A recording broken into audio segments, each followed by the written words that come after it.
will keep the other half. And then once we have sold all the cards, it's going to end. We're going to do the drawing at about 7:30. So you have to get your card before 7:30. Then what's going to happen is we're going to do a drawing for the winner. All right. But this is what happens. So when we draw the card, all right, so if it's your card that's picked, you have the option to buy a prize. And this is the prize. The prize is a total wine more tasting. This is where you can bring 20 people. It's valued at $500. We'll offer it to you at $200 if you're pulled as a winner. Or you can try your luck in a 50-50 draft. If you're the winner, you can buy it right for $200. It's yours. Or you just say, no, I want to try my luck in the 50-50 raffle. Then we go into stage 2, the 50-50 raffle.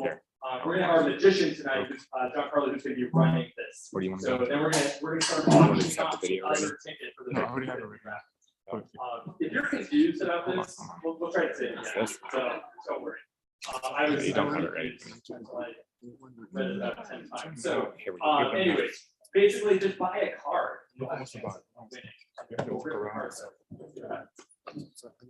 Okay, let's see here. Social media challenge, by the way, I mentioned that, but one of the steps for the social media challenges is having a selfie with the Vera Aqua VAVV founder.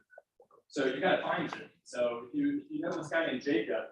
He's wandering around somewhere, and you gotta find him. You gotta get a selfie with him. So get ready for that. Okay. Oh, and so why are we here tonight? To drink water and to make sure other people get water. So we're trying to raise $30,000 tonight. And I get this approved, but I'm pretty sure we raised $30,000. Jacob's gonna let you like dump your water glass on it or throw it into a bottle. I didn't agree to that. So anyways, I think it's the MCM allowed to decide that. So if we get to $30,000 people, we can do amazing things, but we need your help to do that. So I'm going to give you an update. This is where we are right now. Because remember, people are on their sofas right now because they didn't want to dress up. And so we have online bidding happening, but right now we're sitting at $12,637. Okay, now I'm not a math major, so but you can do the math. We're like almost halfway there, I think. That's how that works. So we just need to raise about half of those funds to get to our 30,000, and then we can torture Jacob. Okay, let's see here. I think we've gotten through all of our games, and yeah. So the next step is that we're going to have a prayer. We're going to watch a video, and then we're going to start having dinner. The way dinner is going to work, just so you know, is that ushers are going to come to your table and get you to go to the dinner line. So please don't rush over there right after the prayer. Just wait where you are. One of our ushers will tag you.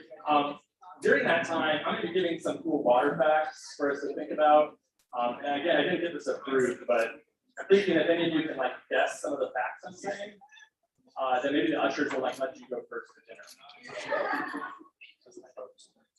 Okay, great. So I'm going to go ahead and introduce.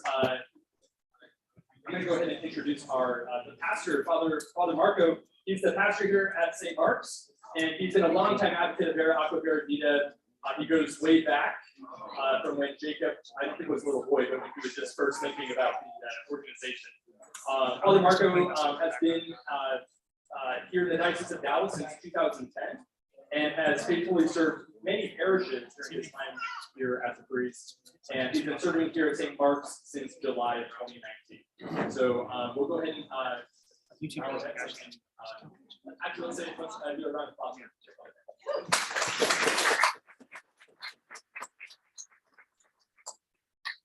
Thank you, Pastor, and you all welcome on behalf of St. Mark. We are very happy to support and then the efforts that are being done to provide this clean water resources.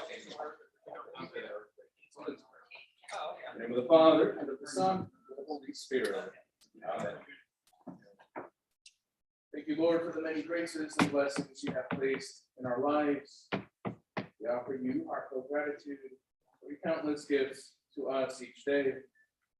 In turn, dear Lord, help us to be aware of the needs of the least brothers and sisters, respond to those who are poor and less fortunate, with generous expressions of charity, kindness, and caring.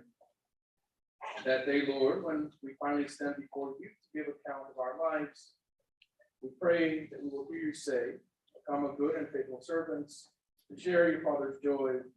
When you saw me hungry, thirsty, naked, homeless, ill, imprisoned, you offered your gifts in charity, and you lovingly did it for me." And together we pray.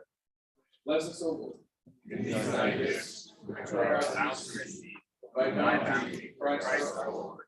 Amen. Amen. In the name of the Father, the Son, and the Holy Spirit. I hope you have a wonderful evening. I have to get back to the parish. We have an evening mass still, but certainly I hope you have a wonderful day.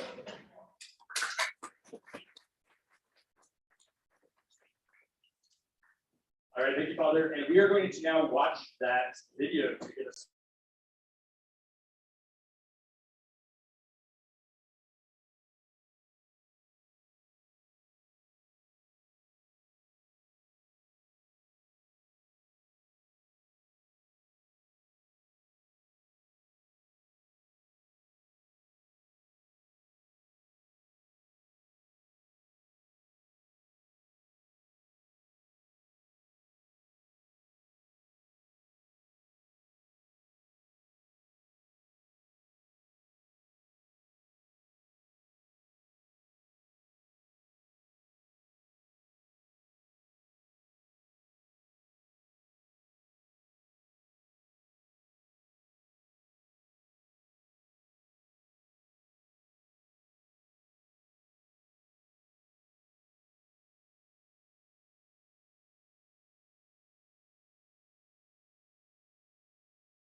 Awesome.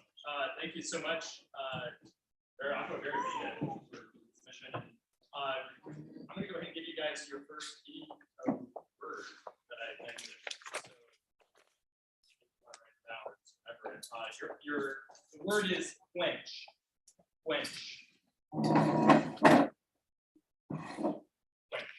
Okay, great. So remember, there's going to be two more words throughout this evening. You got to remember.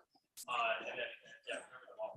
Okay, so this is the time where ushers are going to start moving around to tag you for dinner. I want to say one more time to you about the Ace of Spades game, but I know it's a little confusing. Ushers, can you like hold up your cards? Your cards. Can you hold those up? Ushers, hold up your cards. Yeah. See, okay, there's our ushers. They're gonna go around with this deck of cards, and you can purchase a card for $50, and then they rip the card in half. I know that sounds like a terrible deal, but what's gonna happen is that card that they're gonna keep, the half there, right, is gonna go into this raffle, right? And the raffle again is for a prize of wine tasting at Total Wine and More.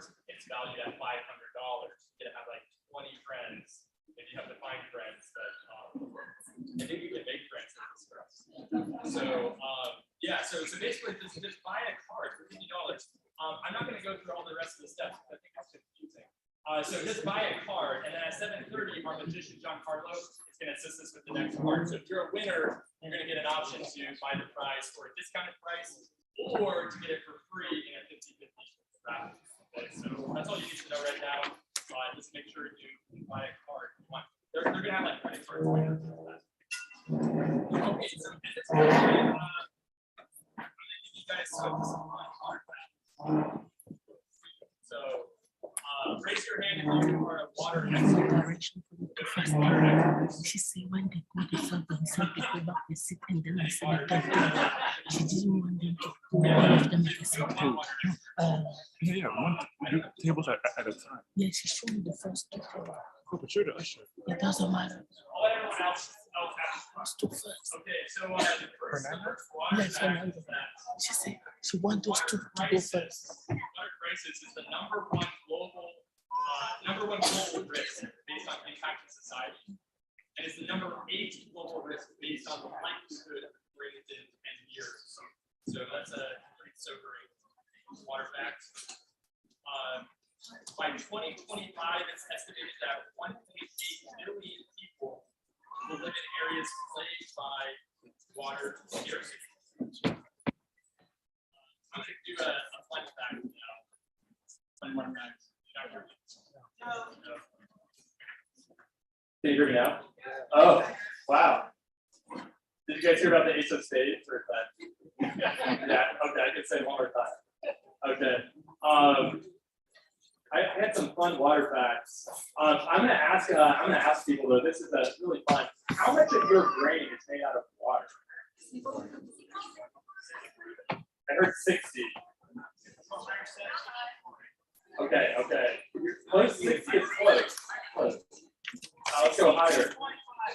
Let's go lower. Okay, so 70. You guys should have right over. Yeah, good. 70% of your brain is made out of water. I don't think Vera Aqua takes water from brains, so I don't think that's how they do it. What percentage of illnesses in the developing world are water related? What percentage of illnesses in the developing world come from water related issues? 60%. Let's go higher.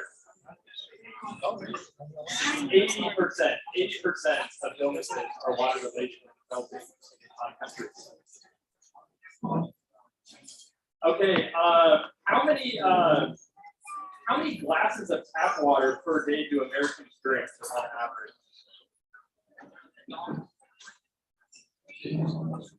6. I heard 6. We're going to have to go higher than 6. We're talking about a cumulative number. In all of the United States, how many glasses of tap water are drunk every day? 10. We're up to 10. Let's go a little higher. Okay, how about 1 billion? 1 billion. Hey, Fernando. Okay, here's a fun fact. Americans use 5.7 billion gallons of water per day just from flushing the toilet. So maybe work on conserving that. I don't know. Okay, 2 billion people live without adequate sanitation. That's a third of the world's population. So there's another sobering fact there. And then Veracruz serves communities in Peru right now, specifically with the goal of expanding to other areas. But here's just some facts about Peru real quickly. Only 75% of rural communities in Peru have basic, that is simple but unmanaged. So only 75% of those rural communities have basic drinking water services or better. Only 56% of those rural communities have basic sanitation facilities. So just over half of them have basic sanitation facilities. And then the last fact there in Peru, 12% of children under the age of 5 have experienced chronic diarrhea from waterborne diseases. That's 12% of children under 5. So those are just some Peru facts. I also wanted to ask, has anyone been to Peru? Has anyone been to Peru? Do we have any? Yeah, good, good. Do we have any native Peruvians? Any native Peruvians? I think one of our ushers is a native Peruvian. Yeah. We have a native Peruvian right over there, right over there.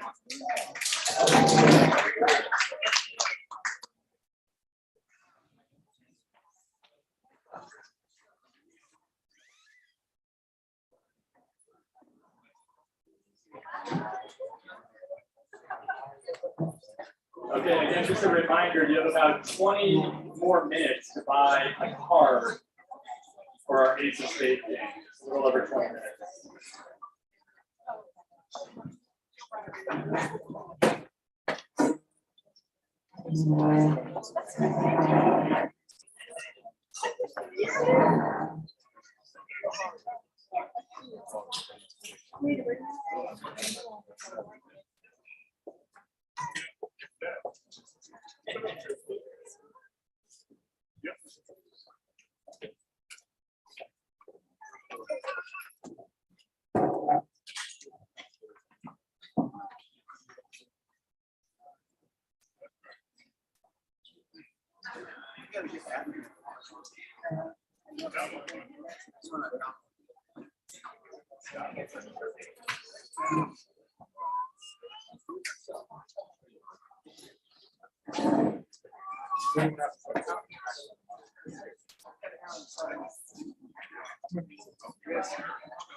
All right, this is a good question. If you are wanting to do the social media challenge, again, go to that QR code and the instructions for the social media challenge are on the website.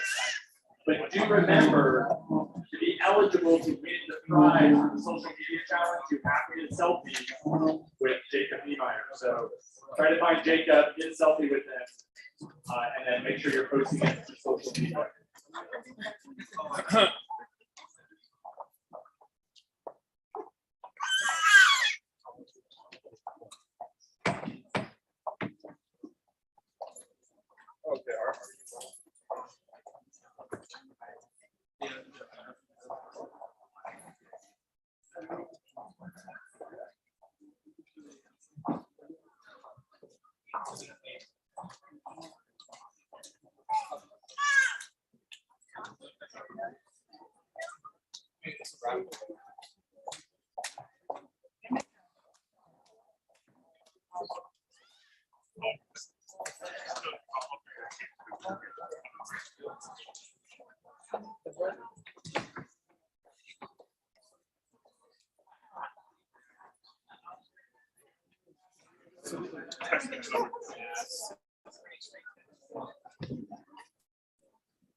I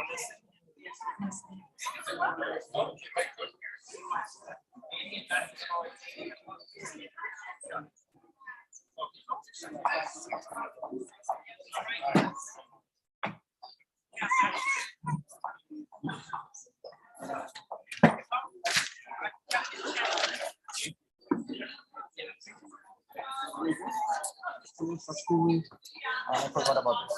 The price. What's gonna be the price? What's gonna be the price for basic steaks? It will be wine tasting for 20, All right, just a moment. We're sponsored gonna by have our, Total Wine. We're gonna have our testimonial witness. And you can just, it makes for a great, you can see like it makes for a great birthday celebration. The amount for our fundraiser. I send it to you. We're gonna get an update in just a second on what we've raised so far in fund. Remember to go online to do the bidding. That's our couch surfers. Video. While we are waiting for that update, I'm gonna go ahead and introduce our testimonial witness speaker. This is Kurt Clement, and Kurt Clement is he's been the executive director of Divine Renovation USA since early 2021. And previously for the past 25 years, Kurt served in various roles at St. Anne's Parish Ministry, including in the youth ministry, young adults, and overall the parish evangelization and discipleship. That's St. Anne's Hotel. And Kurt and wife Jenny have 3 kids and 3 so let's give a round of applause for Kurt.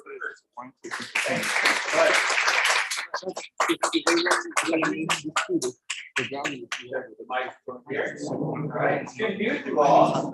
I did get the memo about the black tie. I didn't know the black tie, so I'm happy to be here. Thank you so much. So I work for St. Anne,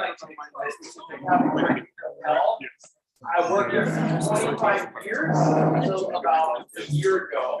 I worked in youth and young adult ministry for a lot of that time.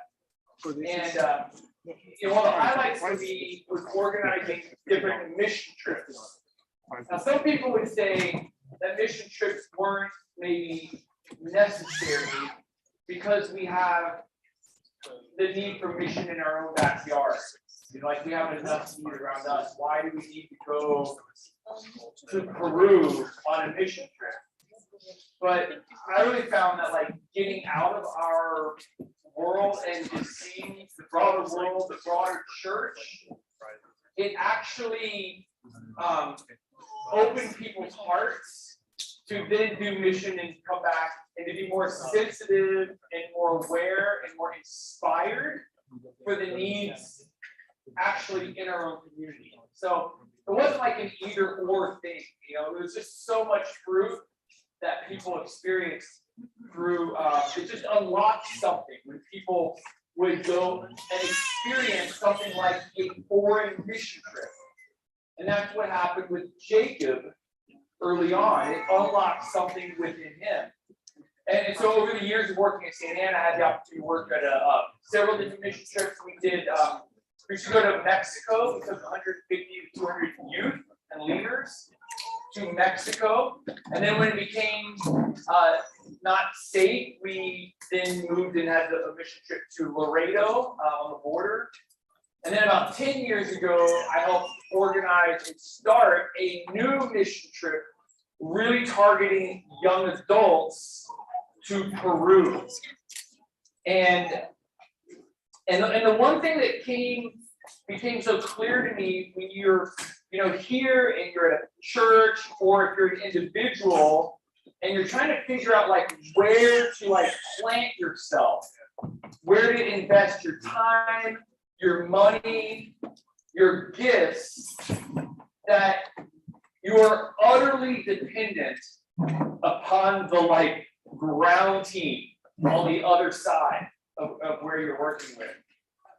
And you know, I'll never forget times in early years we were trying to schedule mission trips with the youth to Mexico.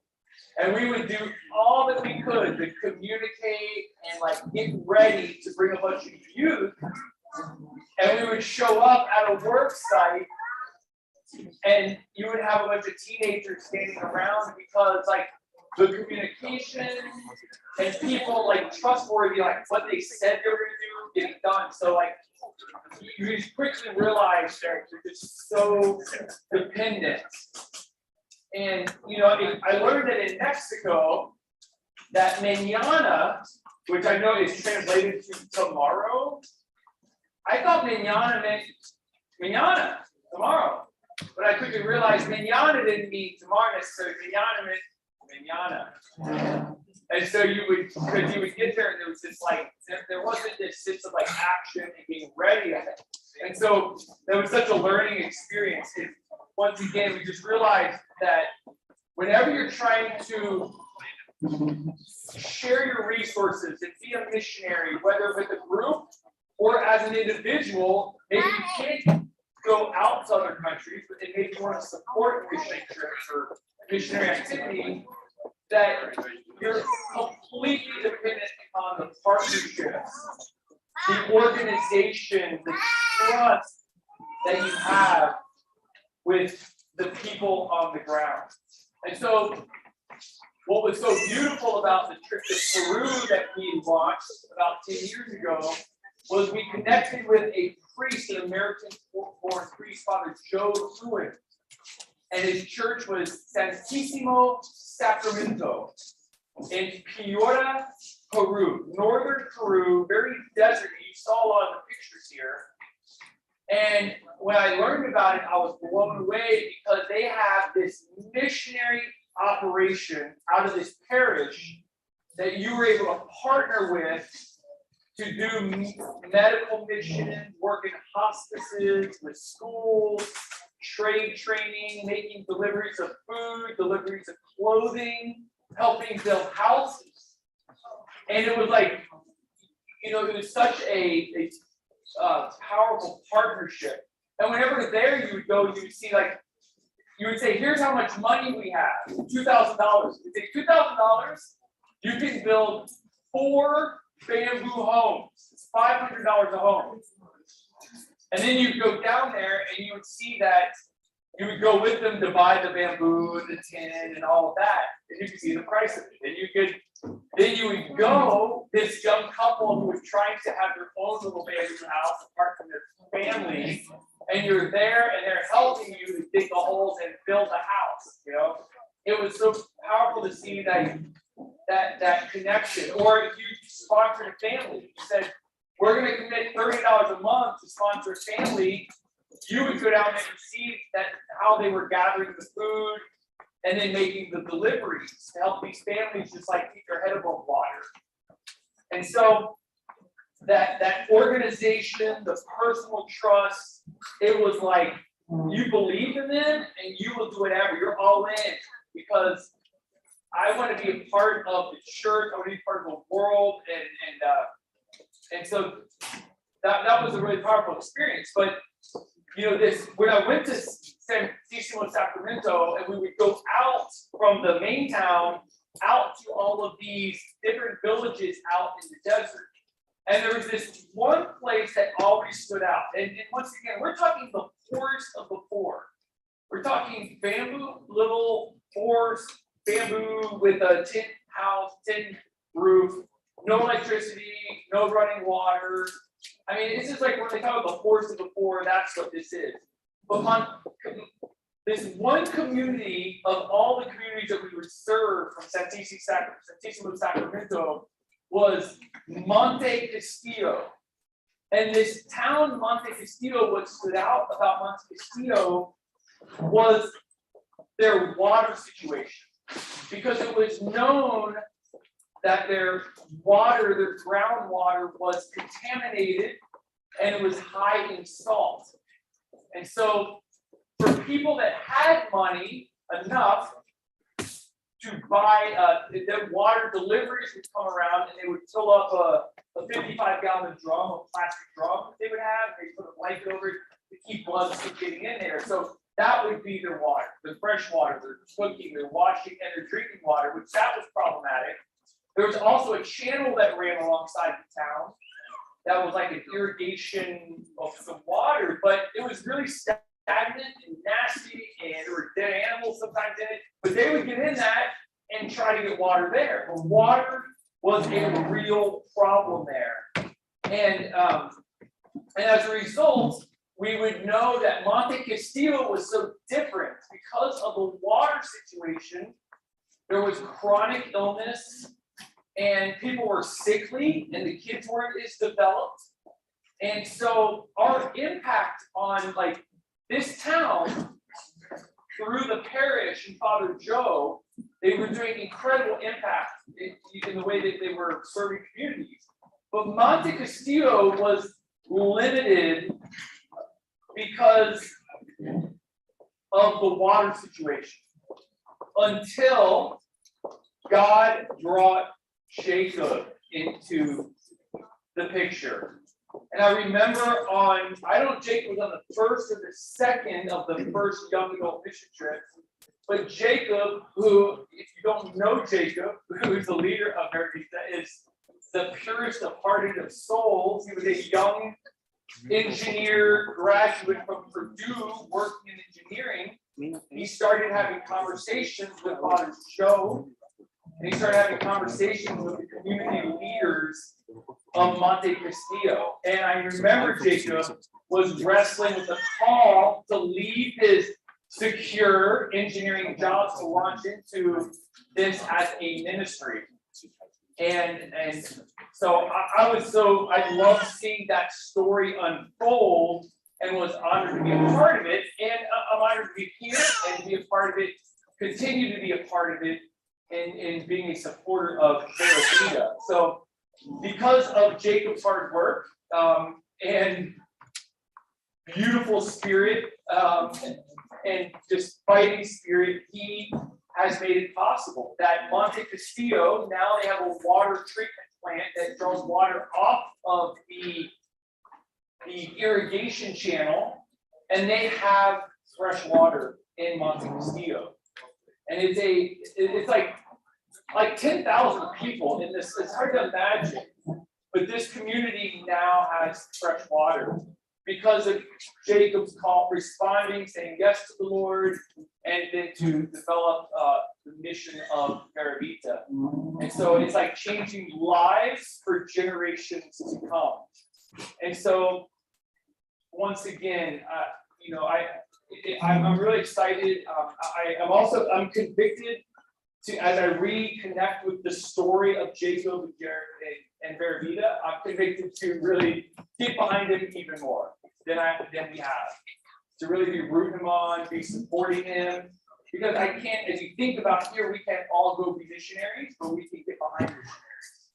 We can think about and look at the people who are doing the Lord's work in a powerful way.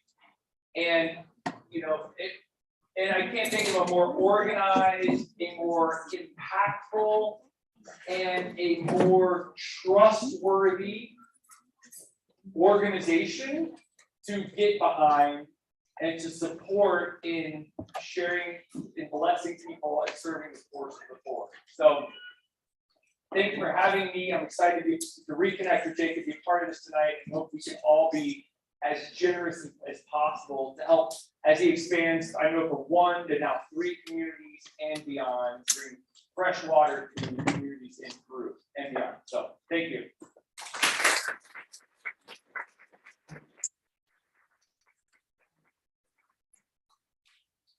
Thank you so much, Kurt. Are you guys hearing me again? Paranoid now. Okay, awesome. We're about to go into a really fun transition here to just have some entertainment while you're eating. Before we get to that though, just real quickly, I want to make sure nobody missed that out there in the entryway, there is a liquor and a wine pool. So as far as I understand this means like you get a surprise bottle of either wine or liquor, or some kind of spirit. Yeah, and it's $20 I believe for the wine and $40 for the liquor. Yeah, Speakeasy, so you got to keep it on the DL. But yeah, please go out there, check that out. And just one more reminder too, we have a bunch of games going on, but if you go back to that QR code in your program, you can find them again. So great. So our next event here that we're gonna have is our I was very excited about this. Besides the amazing cause that we're supporting, we get a watch a fantastic show by Giancarlo, who's a magician. Let me just say a few words about Giancarlo to introduce him here. Oh, and right before, sorry, Ace of Spades, guys, this is last chance. So if you were confused, you gotta buy one of those cards now, $50. If you're confused, just buy it anyways. Okay. So now let's go to, I'm going to introduce for you Giancarlo here. He is a magician. He's an international performer who's performed for multiple television and radio appearances. He has read minds over Sirius XM. And he has even made a deck of cards disappear at the Microsoft Theater in Los Angeles. I was just wondering how cards have disappeared because of, okay. All right, at the Lucas Oil Stadium in Indianapolis, Indiana, he broke the law of physics while surrounded by 25,000 people. Let's go ahead and give it up for Giancarlo.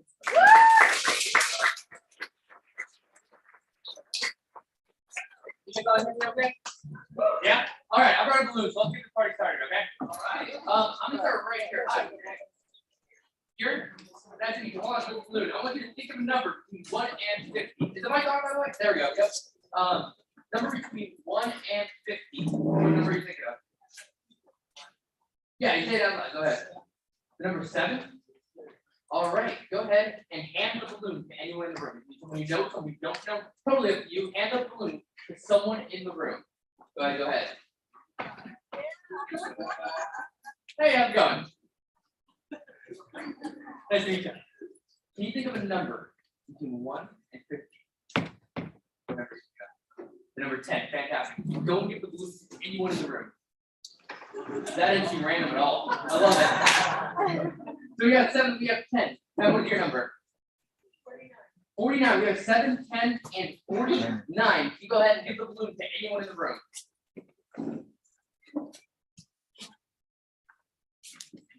Sir, your number. Between 1 and 50. 49. We already have 49. 48. 48. Okay.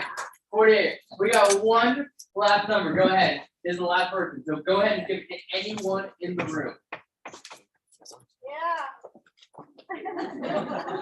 Sorry, between 1 and 50. 13. We have 10, 7, 49, 48. We're 10, 7, 48, 49, and now 13. Press the pen up for me. Because you are the last person to look. And I have a balloon popper. Because can you hold up the balloon that's really, really high? Can you just shake it up and down? Yeah, a little harder. You hear something in the balloon? There it is. You feel something in the balloon. Yeah, will you bring the balloon up here real quick? Let's give him a hand, everybody.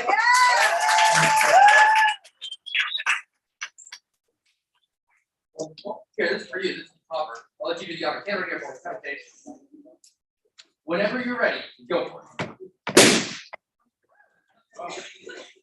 I'm not going to near that thing. You go ahead and pick up that piece of paper that just fell out of that balloon. Unfold it all the way for me. We got already. First of all, what does this look like? It looks like a Mega Millions lottery. A Mega Millions lottery. You'll notice there are some numbers being printed on there. I've selected 5 specific numbers loudly so you can read out what those 5 numbers are. 7, 10, 13, 48, and 49.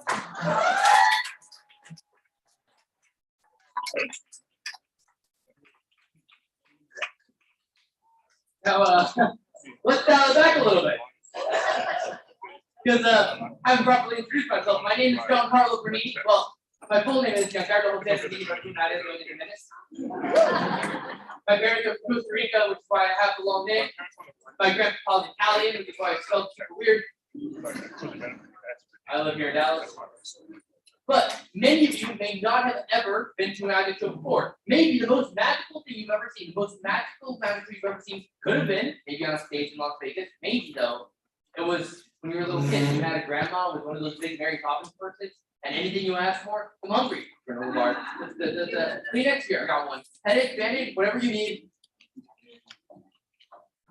So let's do a little bit of a warm-up to kind of get into the state of mind of what watching magic is like. This is a metaphor for watching magic.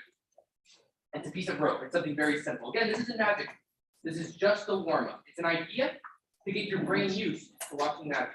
Now, the piece of rope has 3 parts. It's got 2 ends and it's got a middle. That's an end over here, an end over here, and a middle right here. 3 things to keep track of. Watch carefully. You take the ends, you tie them into a knot, just like so. You get what a kindergartner would call a circle.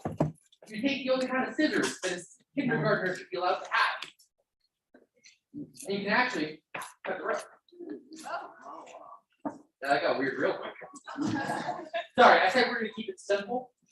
This actually complicates things, because now we've got 2 pieces of rope. That's 2 ends on the top, 2 ends on the bottom, 2 middles in the middle. If I hold the ends together, you can see both middles in the middle, but you can't really tell which middle belongs to which end. I'll fix that.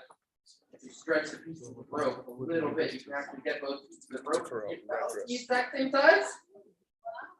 Yeah. No, yeah, it's a little bit complicated. Let's start over. Piece of rope, 2 ends in the middle, all right? So.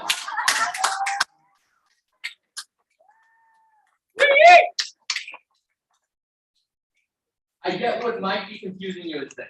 You take the ends, there's a lot to keep track. You got ends in the middle. So let's do this. I'll take the ends of my left hand, the middle of my right. That's your left and my right.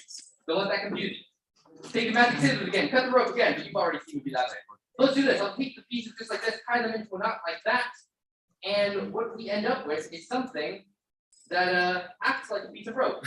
Just imagine this is a piece of rope just swinging around. If you ignore the big ugly part here in the middle, it just kind of feels like a piece of rope. But the more you think about it, the more confusing it gets, because now you realize that you've got a piece of rope with 2 ends on each end, 2 ends in the middle, and 2 middles about a quarter of the way from each end. Sorry, I said we keep it simple. It's just a warm-up guy here. Get those ends to disappear from the knot. Get the knot to disappear from the rope. It's just a piece of rope with 2 ends in the middle.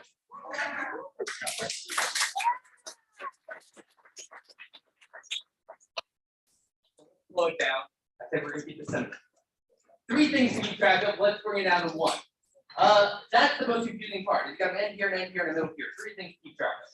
So take this, we'll just take the ends and take the ends off the rope. Yeah, 2 ends on a rope and a rope with no end. Yeah, the problem is you can see the ends all the time. You take the ends and all the time, you throw it off the middle, you take it and you put them back on the rope just like that. That's just I get it. The problem is you can see the ends. So if I take the ends and put the ends in my pocket, you can see them go in my pocket. You know where they are, but they don't confuse you anymore. Because you know that they're in my pocket, you don't have to keep track. So they snap, that's the middle in my pocket, it's 2 ends up in my hand. That's the piece of rope with 2 ends and a middle.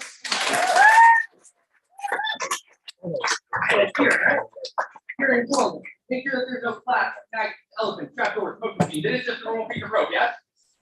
This is a straight normal piece of rope. Thank you so much. Now, this is the part where I get asked questions, which is there anybody in this room who has never been able to solve one of these? You've never been able to solve one of these? No? Mix it for me. Just go in here. Selena, mix up the people. Just keep mixing it, and actually keep mixing it as you make your way up to the front here. Let's give her a hand.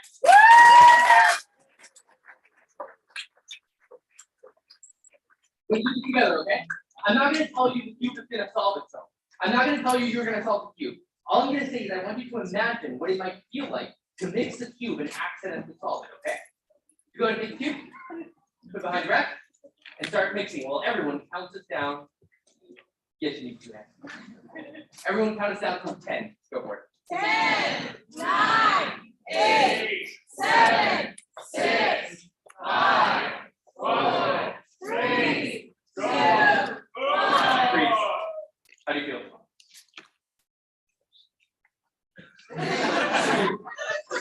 That's fair. Remember I said, it's just a hypothetical. Well, let's see how you did. Show us a cube. Okay, that would be cool though. But here's the thing about the cube is that I didn't play with the solution. See, people assume that a mixed cube looks like this and a solid cube looks like the same color on all sides. But that's not what I was going for at all. See, right? You take one cube and hold it like this, and I take the other one, the one that you mixed, and I hold it just like that. I don't know if you can see. The cube, the cabinet looks exactly the same, not just on that side, but but also on side number 2 and side number 3. All 4 sides, 5 sides, 6 sides. Let's give her a huge hand, everybody.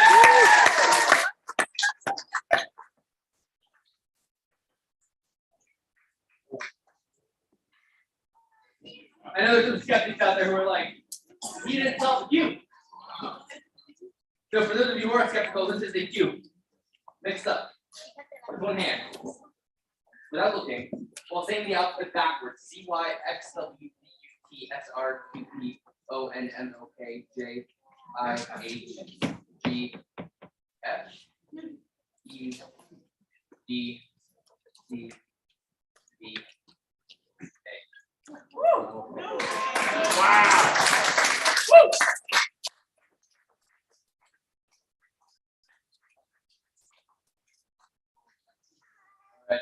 we're gonna get into the part where we need some audience participation.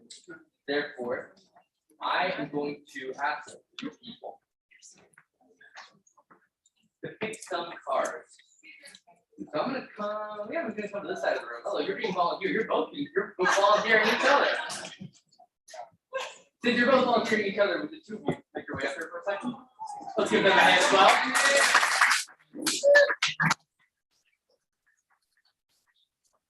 We're gonna have to select the card. First of all, I'd like you to verify these cards are all different. They are all shuffled. Yes. I'll show the audience as well, but in case you can't see, if you're sitting a little further back, they are here to verify that they're mixed up. They are shuffled. We're gonna go through and have each of you say stop wherever you like. Make sure I stop exactly where you tell me. Don't let me go too many cards forward or back. Make sure I stop exactly where you say stop. Go ahead. Are you sure? Positive. Do you want to change your mind? I don't want you to lie awake tonight and wonder what would have happened if I picked a different card. Okay? No, that's fair. That's fair. Remember that. Remember that. You changed your mind. All right, you're gonna wish you had it. Go ahead. Stop anywhere you want. Are you sure? Be positive. This is the one you want. You want the one right here. Are you positive? Are you sure? Like this one right here. This one. Take the card. Don't trust me. Make sure you know what it is. Same here. Stop me anywhere. Stop. Are you sure? You can change it. All right, go. Are you like I'm being serious. Are you sure? Look how confident he is. All right, take the card. Or you can have the second one. Or you can have the one down here. Okay. All right. Here's your card. You go ahead and place your card back where you like. Are you sure? Are you sure? You don't have to put it there. You're sure? Hold on to your card. Don't just hold it against you, okay? We're gonna get to yours in a second, all right? Now, the cards are all shuffled, they're all different. You can see that they're still shuffled different. Don't tell me if you see your card. I'm gonna go through every card one by one. I'm just gonna look at your face when you're looking at the card, okay? Hold on to the cards. Think about your card. Can you say the word red out loud? Say black. It's a black card, correct? The card you picked, yeah. Say spade. Say club. Did you notice how our voice is from a little higher? Club. Count to 10 out loud for me. Can you count to 10 out loud? Thanks for confirming before you did it.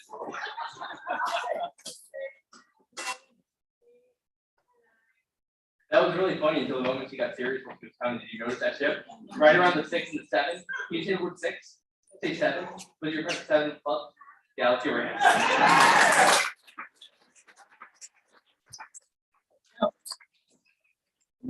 Thank you so much for helping out.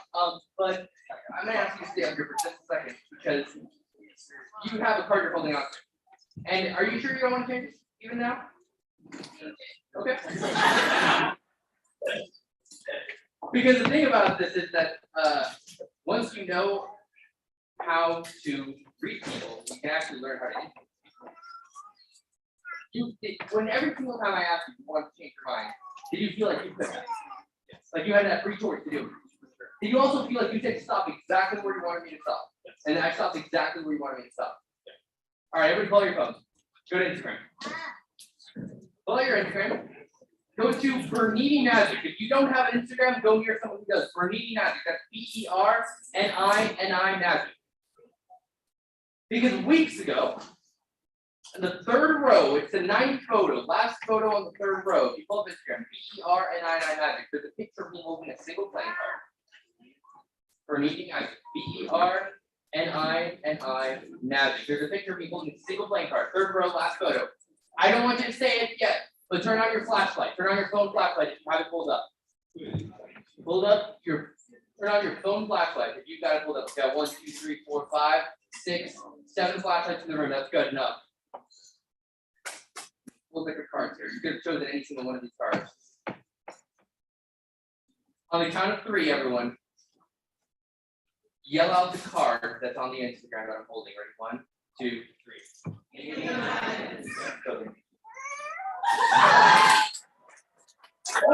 everybody.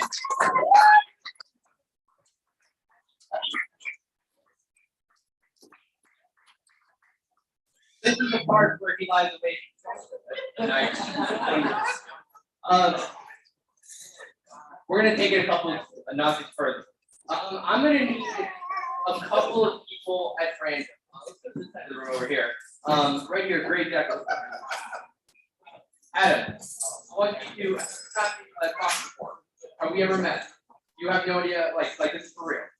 All right, I need you to pick any random 3 people from your table or from other tables. Totally up to you. I need you to pick 3 people. Use one. All right.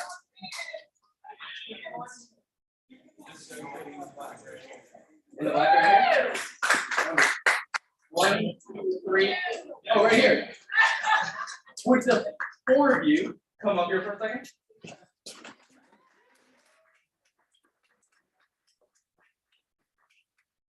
Let me ask all of you to think of me real quick. Can the 4 of you think of what I call a mental doodle? What a mental doodle is draw on a notebook to your board. Maybe like a flower, a tree, a house, something simple. But maybe it's not something that'll slip away too far. Does that make sense? All right. So like it's not something that somebody would look at it and go, oh, I knew. So think of something simple. Simple. I'm going to give you 5 seconds to think of something. Now you were the last person to come up. So I'm going to ask you to sit right. Can you think of the name of a family member? Okay. Now think about this family member's name. Actually, think of a friend. Think of a friend. Who's not in this room. Think of a friend. This might work better. I have some note cards, some Sharpies, some envelopes. Pass out the Sharpies. You in a moment going to draw whatever you were just thinking of. But on your note card, I'm actually going to ask you something a little bit different. You write your friend's name on the note. And when you're done filling this out, bring it back, but face down with your other hand on top of it. That way I can't see any of what you written. Okay? And would you go over into maybe the option room? That way I can't see anything you're writing while you do it. Okay? Go ahead. And, now the rest of you, note cards for each of you. Go ahead and as soon as I turn away, I'm going to ask you to draw your doodle on the blank side. The line that doesn't have the line on the blank side. Draw your doodle. Start drawing now. Now, if you've ever sat in a room with people, maybe you're in the thinking of a and you ever wondered what it might be like to read your mind. I don't know if you've ever seen the movie Ghostbusters, the original Ghostbusters. Yeah, there's that scene at the very beginning where the people are thinking of images or a symbol, and there's somebody else in the room trying to pick up on it, trying to like read their mind and figure out what symbol or what image they're thinking of. That's exactly what we're going to try. It's the difference that's going to help us between left brain and right brain. Left brain being analytical, numbers, letters.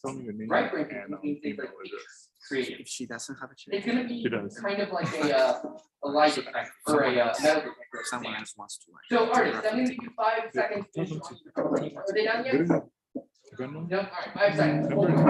3, Oh, no, 2, sorry, never mind. 1. Artists, put your markers down. So I'm going to turn around. Do not let me see your drawings. So hold them against you, hide them, do whatever you can do so that I cannot see your drawings when I turn around. I'm turning around now. Lead them to the cure. And each of you hand you an envelope. I'll look at you. sure you cap yourself. Try not to look. You your drawing or you do what you're drawing out. Go ahead and take your drawings, place them inside of the envelope. You do not need to seal the envelopes or lick them. Just go ahead and place them inside of the envelopes. Are you ready, Bill? I'll push your property well first. And we're gonna take yours, place it inside of an envelope as well, keeping it face down. That way I can see what's happening. Now, would you mix it up with all of theirs? That way you don't know which one's yours. I need you to lose track. So each of you, please hand her your envelope. And once you have all of them, start mixing. Mix, mix, mix, however you want to mix.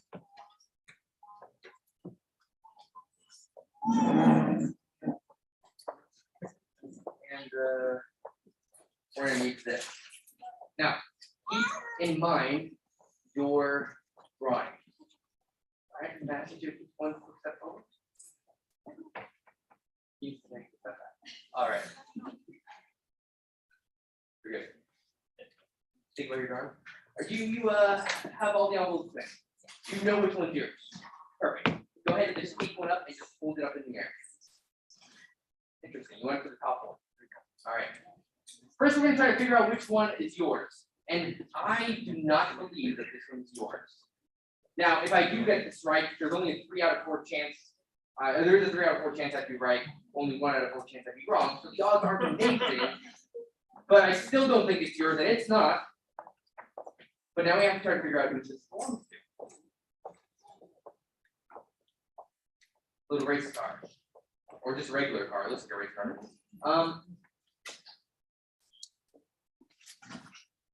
Put your hands in front of you like you're holding like the steering wheel of the car. Alright. That's pretty great. You're driving a golf cart. You're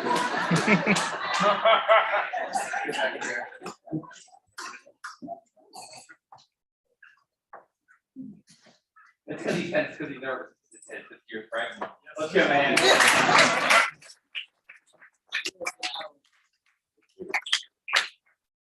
Go ahead and mix those up a little bit more.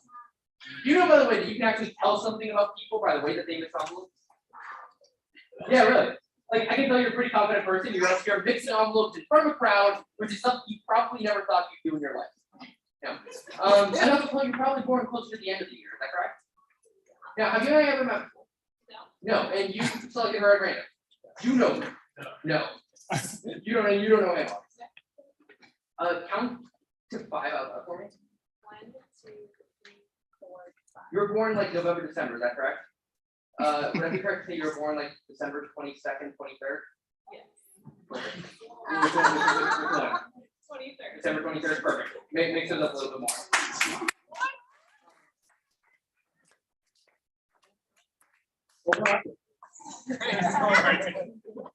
Not yours.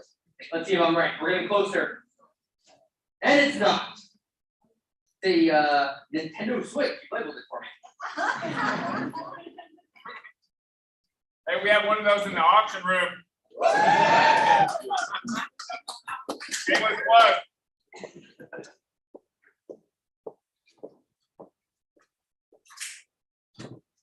Let's open up another one.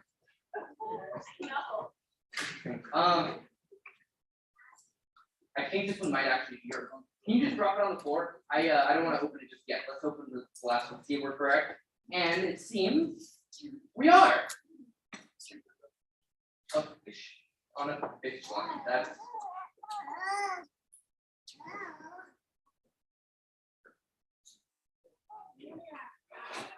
Nintendo Switch and fish.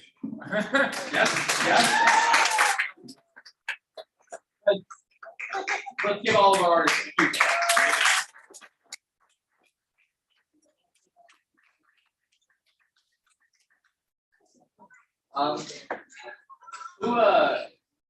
Who are you here with? Who are you here with?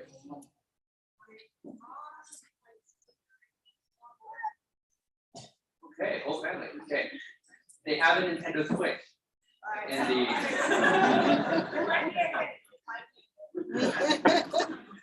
we still have an envelope left on the floor. You wrote down a friend's name. Can you think of the name of the friend you wrote down?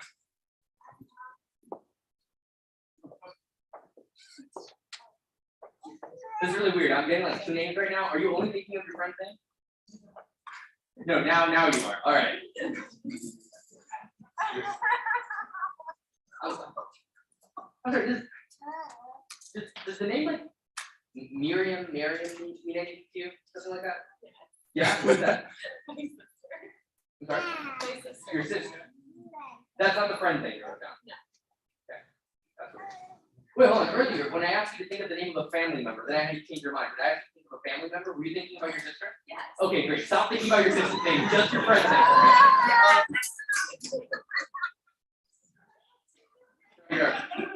Would you consider yourself to be more of a right brain person than a left brain person? Yeah, more creative. Yeah. This is probably why I'm having such a hard time, because we're thinking about letters here. So stop thinking about your friend's name. I want you to imagine you're hanging out with them.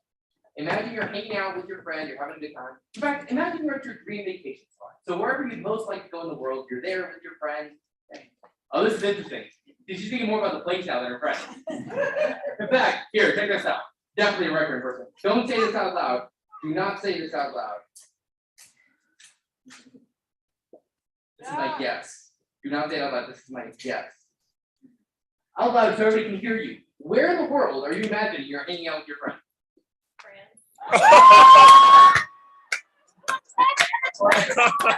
And you're in France, and you look over, and you see your friend, and you say hi to, don't say the name, just think it.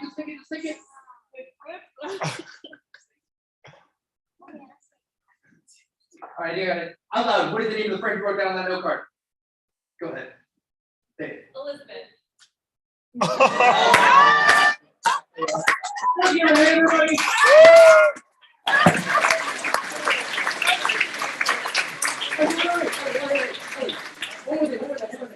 Sorry, you had different instructions though. All you had to do was write down a friend's name, but all you had to do was draw a mental doodle. But you had to write down a friend's name. But we clearly discovered that you're more of a right brain person. An emotional name, someone close to you. Your sister came up to the top first, and then we had France and all that. I want you to think about the mental doodle you were thinking of. Okay. Normally this is the end of the trick, but if we can do, then I think we might get it. You remember when I asked everybody to think of a mental doodle? You remember your mental doodle? Just imagine just drawing that in the air, okay?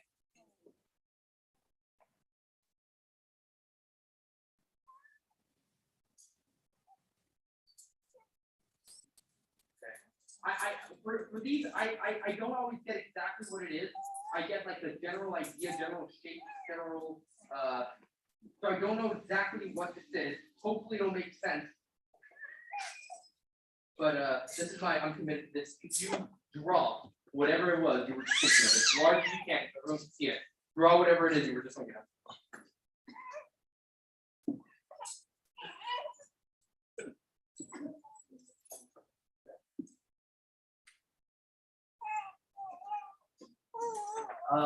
Yeah, let's start from you. Would you turn it around and show everybody what is it?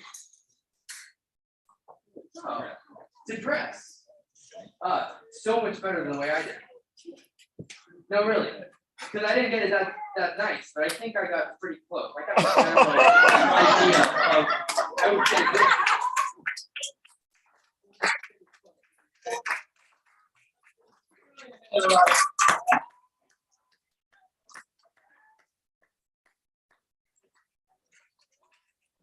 That's the last one. Probably these minor skills never come in handy. The answer is no. Well, sometimes, like for Christmas or someone's birthday, you can try to figure out what they want. Like, wait, December 23rd. You guys, is it okay if we try one more thing? Is that okay? Yeah. Okay. Think about what you want for your birthday. Now, is this something? Have you ever told me what you wanted for your birthday? I mean, obviously, you just met. You've never. Is there anybody here at this event that I could have asked and be like, hey, what do you think she wants for her birthday? And they would have told me this specific thing. No. Think about what you want for your birthday.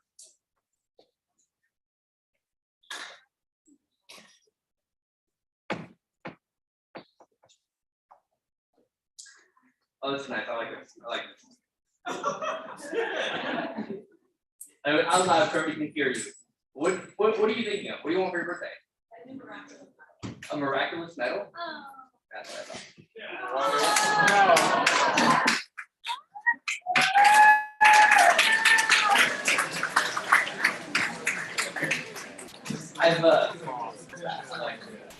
doing magic for the short bit of time there, full time that I've been into it since I was a kid.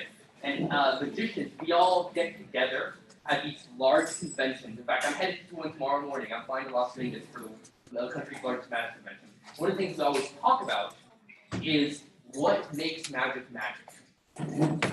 And the truth is that it's not impossibility. It's not the most impossible thing. What makes magic magic is when you give someone a feeling of joy and wonder. That's why the grandma that reaches into her purse and pulls something out exactly what you needed. We have this thing called the sandwich theory. If someone says, I'm really hungry, I really want a ham and cheese sandwich, and someone says, here, pick a card, and they do an impossible magic, you didn't do anything for them. You amuse them. But if you said, okay, and made a sandwich here, that's the perfect magic. Because you fulfill the need. That's what magic. We don't measure magic by possibility. We measure by joy and wonder. As a Catholic, I have tweaked that a little bit to truth, beauty, and goodness. I measure it by the idea of an illusion presented theatrically for entertainment. Illusions are all about discerning what's true. Theater's about showcasing something beautifully. Entertainment's about doing something good for someone else. Finding truth, beauty, and goodness, and sharing that with other people in a meaningful way. The sandwich here, a meaningful way. And so I want you to notice, like, all this magic that I'm doing, it's cool. But I can't think of anything more true, beautiful, and good and meaningful than what we're here for in this room tonight. And that's probably the most magical thing happening tonight. Overcoming odds to create something true, beautiful, good, and meaningful for people who need it. And yeah, it might not be impossible, but we don't measure magic from possibility. It's possible, and it's possible because of all of you. So keep that in mind as we go into the final part of my time with you, which is the Ace of Spades game we've been carrying on. Ooh. So do we have our entries? Because I'm not a raffle, I'm not a professional raffle ticket. I'm not a professional raffle ticket puller. I am also not a professional auctioneer, but I am a magician, and so this raffle game has a little twist. The first thing we do is pull out one of the cards that has been dropped in here. Now let's talk about this prize real quick. This is pretty awesome.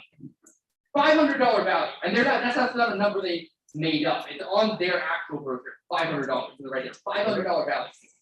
You get 20 of your closest friends. Well, you and 19 closest friends. You can choose from 3 different themes: California Dreaming, an inspiring piece of Italy, or the Tour de France. And you get this amazing wine tasting for you and 19 of your closest friends. And the winner of this, and by the way, John Carlos, sorry, real quickly, we're gonna give people 2 more minutes to buy tickets. Oh, so we still got a few more. So we're gonna give it like 2 more minutes. 2 more minutes. Pull it. Okay. Yeah. And I'm gonna give a quick update on our Yes. fundraising amounts. I'm So also- let's give a round of applause to this amazing man.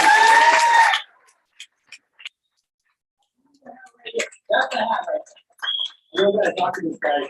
Speaking of beauty, this was my fiance, who he was reading her mind. So that might be a dangerous thing for me to learn. Hey, but, well, now you know what she wants for her birthday, so. yeah, thank you. And you know her birthday. Yeah, I owe everything. Okay, we got 2 more minutes. Please buy a card before John Carlos gonna pull it. He already, I think, knows who the winner is. You already know who the winner is. Oh, sorry. Oh, no, I don't. Okay. Come on, we gotta have some kind of integrity. Responsible magic. He's a Let's go. responsible magician. Come on. Responsible. We can win the lottery, but we're not gonna rig this thing. Come on. We're not rigging it. We promise. I did not pay him off. I promise. Okay. Just want to give you guys an update. We are currently, from what I'm seeing here, our current fundraising status is $13,049. So we still got about 17,000 to go to dump Jacob. Why is this a thing? This is the thing. This is the thing. But okay. So I mean, if we going to can buy get there, last I'll card, do we it. have one more minute to buy cards here. So raise your hand if you would like to buy a card for this raffle or Ace of Spades game. Go ahead and raise your hand. One of our ushers will come around and do that. And remember what this is all about. This is all about supporting this amazing cause tonight. So please be generous And then you can drink wine too.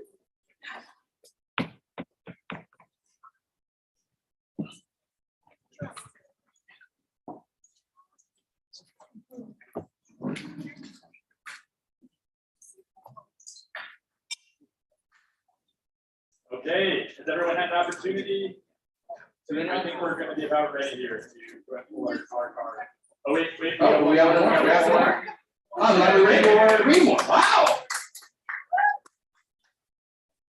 Raise your hands high, jump up and down, sing a song. If you want a card. Yeah.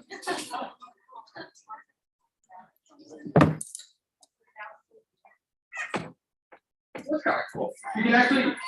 You can choose whether the experience is like a seated class style or a more casual walk around event. So like if you got like an anniversary or a birthday coming up or something, this is actually pretty bad. Are we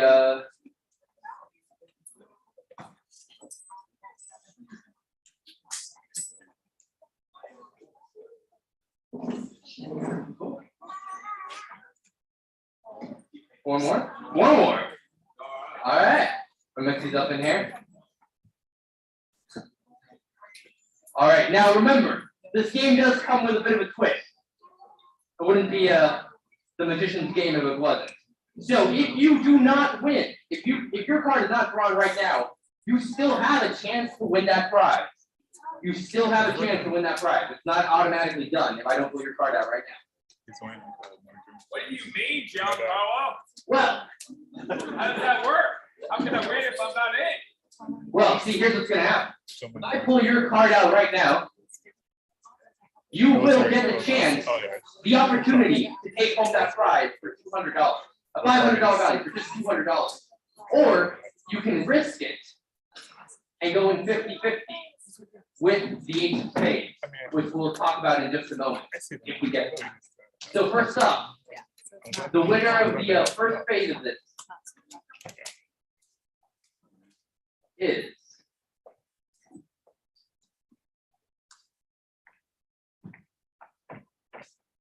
not a diamond. Not a heart either. It's not a red card. So if you pick the black card, get it out. It's also not a club. It's not a club. The winner of this game is the 9 of spades. Who's got the 9 of spades? Do you have any? Hey!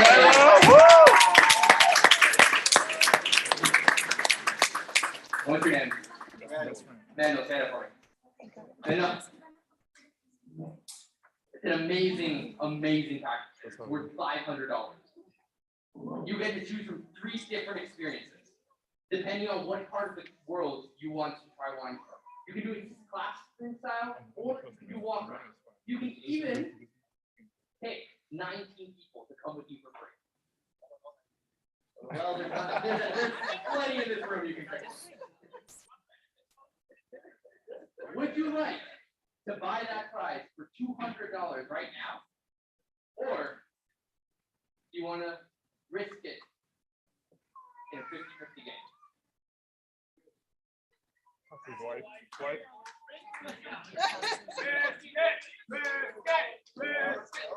You're gonna risk it? I ain't risking it. He's risking it. All right. We dump out all the other cards. We put your 9 of spades back into the hat. And you are playing against the ace of spades. Now, you had the opportunity earlier to buy a card for $50. And that was going to be a 1 out of 51 potential card spot. Now you have a chance to buy the ace of spades, or we're going to auction it off starting at $50. Starting at $50, the ace of spades, but it is a 50-50. Meaning if you get the ace of spades, it's a 1 out of 2. It's not 1 out of 51. So do we have anyone in the room who wants to buy a card now, not for one out of 251 game, but for $50 for this 1 out of 2 shot to win that package. Now keep in mind here, we have $50 right here. We get 75. 75. Anyone for $75? $75. Buy the ace of spades. The bartender. Back there. $75. We have $75. By the way, you're seated at tables with like 8 people. You can all chip in like $7 and all go. Just saying. Do I hear 100? Anybody 100? Now I'm not a professional auctioneer, so I don't do the fast talking thing, but I am a mind reader, and I know somebody here has $100 for the ace of spades. $100 right here. $100 right here. 125. Anybody? 125. 125. Anybody? 125. 125. Anywhere in the room? Oh, right here. 125. So 150. Anybody? 150. 150. 150 back there. 150. 150. For 175, anybody? 175. Come on. 175. So the ace of spades. 175. The ace of 175. The ace of spades. 200. We get 200 for the ace of spades. $200. $200, which is what you're getting the deal. You're getting that deal, a $200 deal. That's a 50 chance that he passed up on a few moments ago for $200. The ace of spades. The original deal that you were trying to get when you initially bought cards was $200 for the ace of spades. Anybody $200? 200 back there. Oh.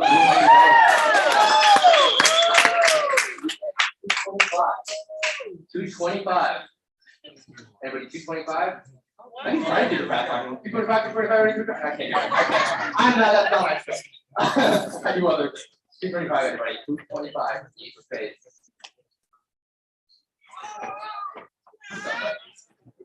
225 for the ace of spades. 225. 225 for the ace of spades. 250. 250 for the ace of spades. Again, if you get this, put it in that hat, and it's between you and him. 250 for the ace of spades, anybody. 250 for the ace of spades. You get that $500 rally package.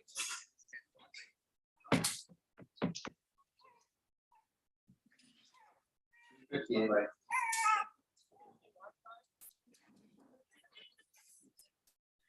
One. 250.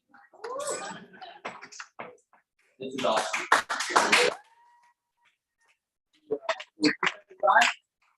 275? 275, anybody? I can't do the fast talking thing, so we're gonna have to be faster. 275. 275 for the ace of spades. Anybody say 275? 275. $250 helps 5 people to clean water. 5 people. 5 people get clean Otherwise, water. it's certainly a water ban. So we've got at least 5 Yeah. people. Who wants to help 10 people? Let's go to 500. Go to 500. Let's go. Who wants to help 10 people drink water?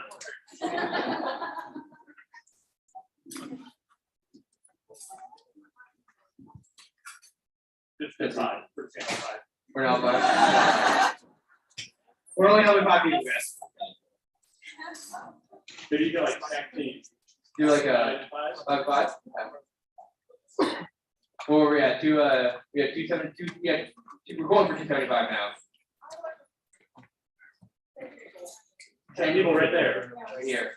5.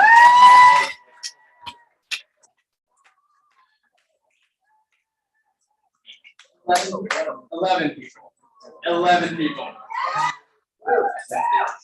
So we do this? Let's do it. Let's do it.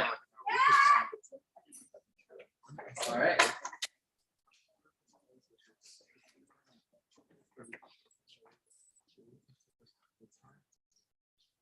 And the space goes into the hat.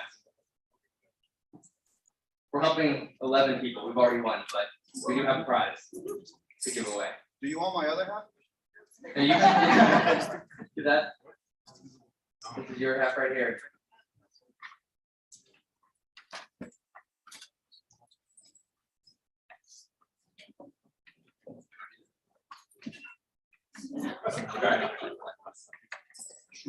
All right, I'm gonna turn the boat face down, okay? Something there a little bit. All right, go ahead and pick out the winning card for me. And it is the Ace of Spades, ladies and gentlemen.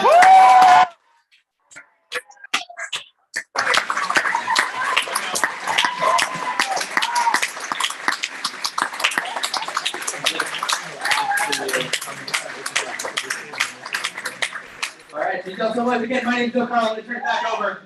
Back to you, Carlo.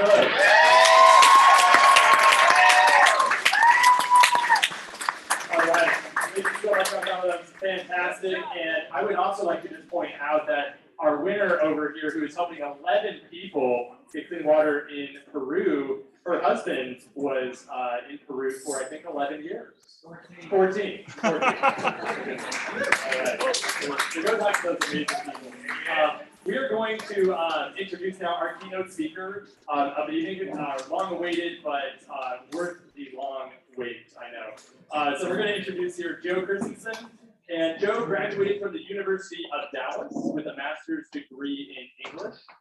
And he founded St. Francis Montessori School in 2009 with his wife Holly, and serves on the board of directors as the president. And Joe started Aqueducts Consulting in 2012, a company that brings business processes to life for enterprise businesses. He lives in Irving, and he and Holly and their children host the St. Francis Montessori community for their annual Oktoberfest. Who's been to the Oktoberfest in this room? Yeah. Okay, great, awesome. Joe's a lifelong baseball player and fan, playing for Florida Southern College in Lakeland, Florida, from 1997 to 1999. Let's give it up for our keynote, Joe Christensen.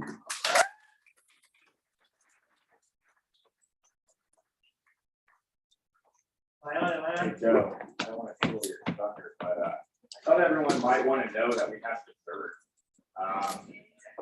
We have some nutsy bun cakes over here. Help yourself at your convenience. Joe, I can't wait to hear what you have to say, man. I'm ready to be inspired by you. So thank you everyone so much. That was very brief, very brief, very brief. And so I would like to also be rude, because it's rude to be less rude than the host of the event. So that second key code word you're supposed to know is your. Your. Okay. All right. Let's give it back to Jim. Let's get one more round of applause. Hear me okay? All right. Okay, so today I want to talk to you about generosity. We're at a fundraiser, and of course, generosity is on everybody's mind on donating to this awesome cause. But I want to talk to you about generosity as I lived it, as I experienced it, as I saw it happen. And so the theme of this is generosity, and the title of it is We Have a God Surprise. So I just envision here for a second that we did it. We're done here. This evening was an immense success.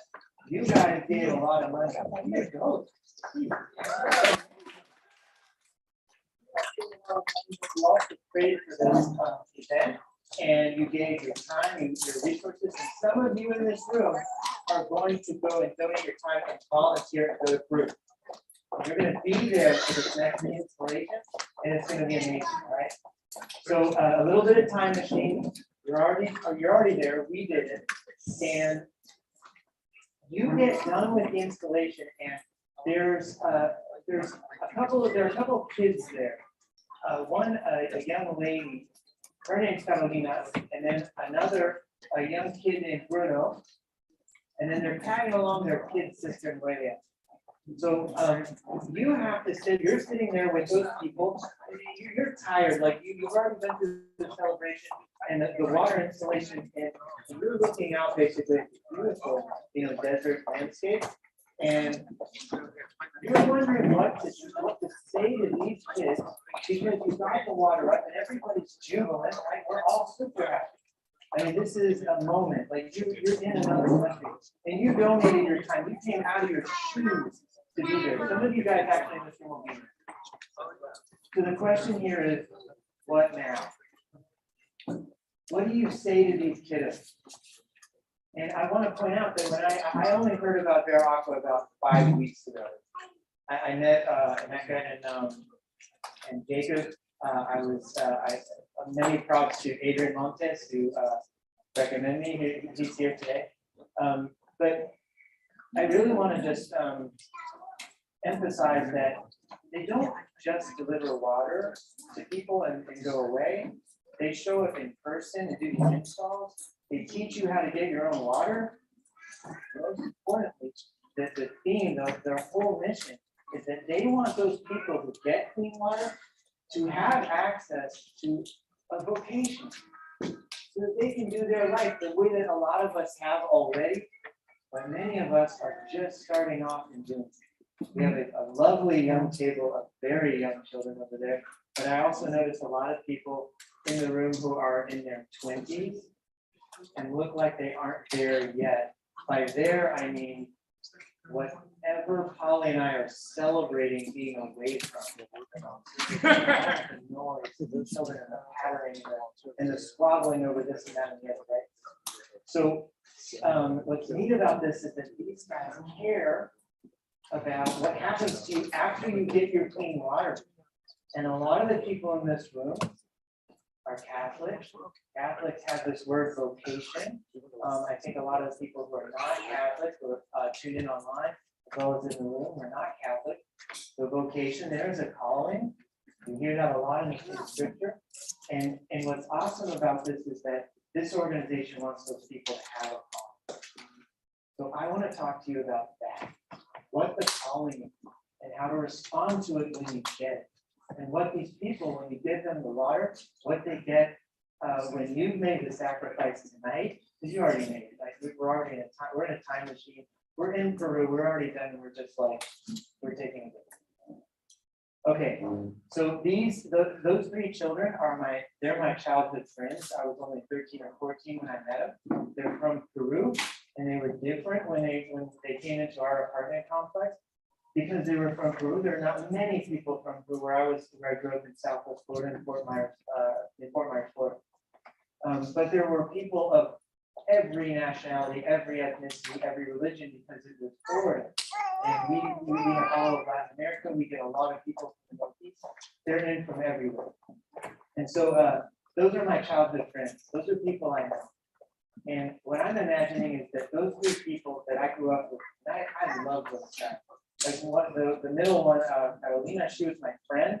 She was my mejor amiga, and I learned Espanol like when I was in Fort Myers, because we had like everybody from Latin America, like I was saying, and Spanish was really prevalent. So I want to ask the question: what do I want for them? We're sitting on this bench and we're tired. We got the water in. We did it. Like mission accomplished. So what is it? What's in it for them now? What is out there for them now? What do they get to go do in their vocation? And so I wrote up. I had to take a step back and ask the question. What happens when you got this provided for you? Now what do you go do with your life? Because that happened to me. Spiritually speaking, I feel like I ran out of water. Hardcore ran out of water. I was 24. I don't know how old you guys are, and I can't read minds like Giancarlo, so I can just guess. But I was 24, and I was in Dallas, and I was sort of washed out of baseball. I was really excited about going into business and doing something in the business world. But I worked for my mom for a year, and I was no good at it, because I couldn't even get out of bed. Anybody here ever not able to get out of bed? ever in your life? So like I had it so bad. I got a business degree in college. I was supposed to be smart. And I worked for a month for a year. I was just like, I just wrote lawnmowers and did installation for all these fancy people out on Sanibel Island. So I was out of water because I wanted to do something with my life. I wanted my life to have meaning. I felt like I was out of the conversation. Like nobody introduced me to the conversation that you ought to have. I found it in the liberal arts out here in Texas. I had never been to Texas. And when we played against the Texas people in baseball, we always just sort of laugh because it's like, look, they're cute, right? They're awesome. The Texas people, they come out here and they think they can play baseball, right? Because baseball in Florida was like a religion. It was like year round. I played it all the time. I grew up playing stickball right in the front yard. And when we hit the ball too hard and we crashed our neighbors' houses, we had to turn around and hit lefty, right? So that we wouldn't hit the houses. So we played all year long, and Texas for me was like never anywhere I'd want to go. And I'll be honest, but I got here as quick as I could. Okay? I know I had a real awful vibe. But so one really quick thing, William Faulkner, I studied Faulkner in my literature. He says the only time you go to Texas is when you want to change your last name and start over. So and that's not from like he's from the city. So I came out here to Dallas and I found everything I was looking for, and I found my vocation. But it was after like some intense searching. So I want this for those kids. I want this for my childhood friends specifically. That was my best friend, right? So like, and I dearly love that family. I just pray for them all the time. It's, I want all the best for them because we all grew up in this sort of hard scrabble apartment complex. So what I came up with 5 laws. I wrote laws for this speech. These are actual laws for me. I actually live by these laws, and they're laws of generosity. And so this is what I want for them. I also want it for you. If you don't have these laws in your life, or if you know them by heart because you've already been there, I want these for you, and I want them for those people in Peru. And I want them for those young people who have vocations. I want them for the older people who haven't done a vocation yet. And I definitely want it for the people at Vera Aqua, Vera Vita, because there's some sterling people. The first law, are you ready? We got laws. I think I got 4 laws. All right, so these laws come from, I want to give back here because someone gave really deeply to me. When I came out here to Dallas, I spent 3 months somewhere else renting from some room, and then the rest of the time until I got married to Polly that I spent in the retreat house of the Cistercian monastery here in Dallas, and I was cleaning the chapel and I was manning the front desk and everything, and I befriended the abbot there, Father Dennis Archipelago. And if anybody has any Hungarian chops in the room, they'll notice the Hungarian last name. He fled communist oppression. He was the abbot of that monastery very young. He was the headmaster of Cistercian Prep very young. And I wasn't at 24 years old and sort of a tumbleweed. I wasn't really like the caliber of person that he was used to coming out of Cistercian Prep. But I think he saw something in me that was like what was in him. And that was that he fled communist oppression. He was a refugee. He did his novitiate underground, and he had really good friends die in prison at the hands of the Nazis at first, and then at the hands of the Russians. And I felt like a refugee. I come from a divorced family. This is a thing in our culture that is very, very, very lightly spoken of, the divorce culture. But I lived it, I grew up in it, and I vowed when I was a young man never to do that again, never to go back to that. And so the first law that I'd like to present is the law of investment. And this presupposes that you choose somebody.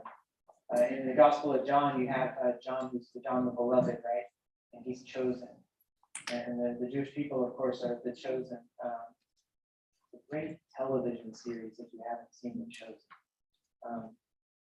But John the Beloved is The Chosen, and to invest in somebody, the law of investment means that if I'm sitting there with those Peruvian children, and I have to know their names, I have to invest in them, and I have to take the time to slow down and learn from them. I have to change myself. So I have to choose them, and I can't do that unless I've received that first. You can't give what you don't have. So in this first law, we have to choose. When you enter a room, somebody usually stands out for you. You catch their eyes. It's the way that they carry themselves or what they're wearing. If you're Giancarlo, the magician, you can pick things, right? Like you can read people's minds. So most of us are just going to notice somebody. They're just going to stand out for us, and their face as they scan the room, you'll catch it every time. So I would just say you have to invest, and when you're sitting with those children, you have to invest in them and really pay attention just to them. Know their names, listen to them, listen to what they have to say and what they want in the rest of their life. The second law is the law of squandering. And if there are any parents in the room, you will know deeply what the law of squandering refers to. Is that no matter what you do for someone you dearly, dearly love, and give no matter what you give them, they will squander this resource. There's no hope, okay? And I can only say that because I was opposite this guy whom I dearly love. This is my best friend as a young man. The abbot there, he was really a mentor to me, but he just, the way that Jesus says that I call him one of my friends, he was that kind of friend. And he invited me to Thanksgiving dinner. It was a turkey trot day, and I was trying to get back in shape, and I trained too fast, and I hurt my foot, and it sort of threw off the day. And I was like, it's okay. I got done with the race. I'm gonna eat lunch at this my friend's house, and I missed the Thanksgiving dinner. I had the wrong time in my head. I was in the retreat house, and we always ate after everybody. So I was thinking 7 o'clock, but they go to prayer at 6 o'clock. It's like an hour before. And so when I walked into the kitchen, the refectory, I ran in, and he was just coming in out after dinner, after prayer, after everything. And I started fumbling through some sort of excuse. And he just said, he put his hand on my shoulder, and he looked at me and he goes, "Stop. Just say sorry so I can forgive you." It just leveled me because I'm so full of excuses. I didn't want to be that guy who messed up something where this guy was investing so much in me. He had chosen me, right? So I totally squandered the time that day. Your children are going to squander everything. And these people in Peru, even though it's going to be an immense help to them, they will initially, some of them squander the gift badly. And so in this law of squandering, you just do it anyway. You're familiar with Mother Teresa saying that, do it anyway. Just pour into your children anyway, no matter how badly they squander it when they grow up. Don't count the cost. So the third law here is it's the law of wedding. So at a certain point, Patrick, I think, mentioned Tobit, theology of the body. I like 2 weeks into being engaged, we listened to the theology of the body. Christopher West came to town, and the concept of the spousal meaning of the body came through, and it just completely leveled me. Like it was like reading all. It made so much sense for me. I so deeply invested in that after that. But it's the trick here that I did after that was whenever I thought of anybody being a means to an end or possible to be used, I did this trick where I put that person in a wedding and presenting them to the Lord in heaven. He's calling all of us back, and that's basically the meaning, right? So if I look at, I travel a lot. I'm in consulting and confidence consulting. I'm around a lot of people. I do the social media thing and everything. And what I vowed, this is a trick for anybody who's mid-20s going into their career, is that if I ever was out and I was tempted to, like, in any way break vows on my marriage and act not in accord with those vows, that I would just get on a plane and go home. That it wasn't worth it. It's like, what in the heck is the point in earning the money when you don't have anybody to share with that? And so the vow is the law of the wedding. At some point, those people you're talking to in Peru, they're going to get married, or they're going to have a vocation and they're going to get married to the Lord. So you have to picture people this way in order to be generous. It's the law of the wedding. And when I got married, it's sort of nerve-wracking to be in front of people right now. I'm nervous, because I have to speak and I have to remember how to speak words. It says it's a speak easy, but it's like it's sort of hard. So when I was up there at my wedding, I got to show everybody, the whole world, what I was about and what I wanted to do with my life. It was the best day of my life up until then. After the children came, of course, I was pretty. But up until then, it was the best day of my life. And Father Dennis was there, the abbot of the monastery. I didn't know he was there because I didn't know he was going to make it. And he sat there and he looked at me and he said afterwards, he said he was moved. And he's such a lion of a man. He helped, found those institutions. And to have him tell me that, like, it was just moving for me to hear it. I just want to point out that at some point, you're going to be in the audience. And you're going to be looking at those people you helped improve. And you're going to be moved. I'm going to get through the rest of this. I'll pause here every once in a while.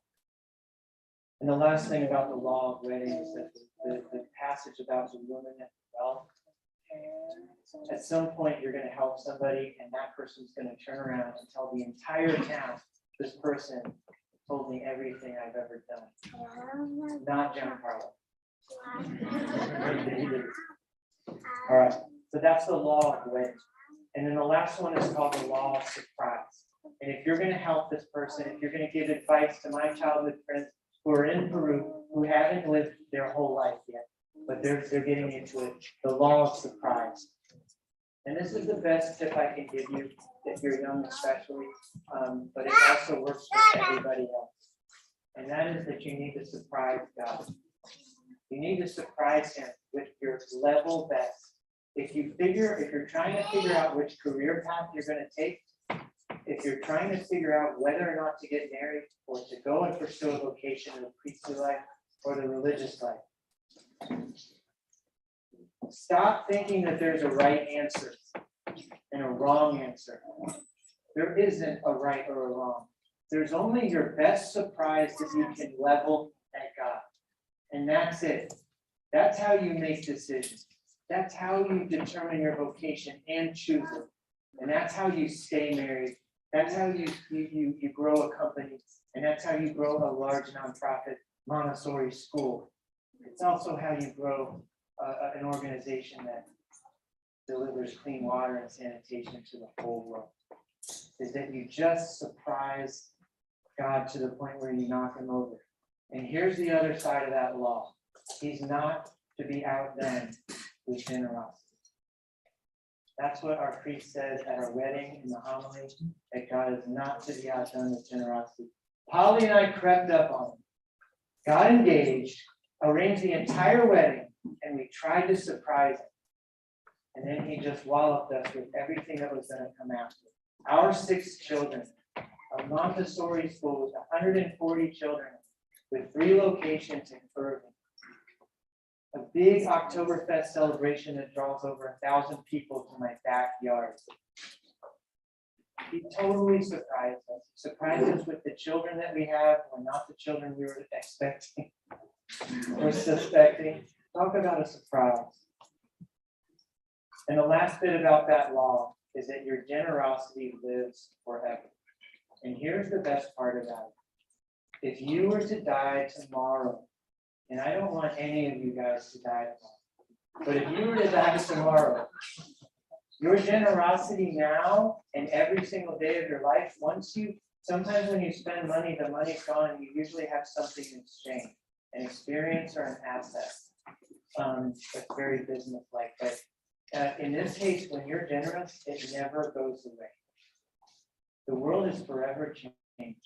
Your generous decision to get married or to have children or to help somebody in Peru, it completely changes the world forever. And this, my father Dennis, my mentor at the Adventist Cistercian, he passed during COVID. I knew everybody was worried about him because he had had underlying health issues and he had weathered everything, heart issues, you name it. And he passed during COVID.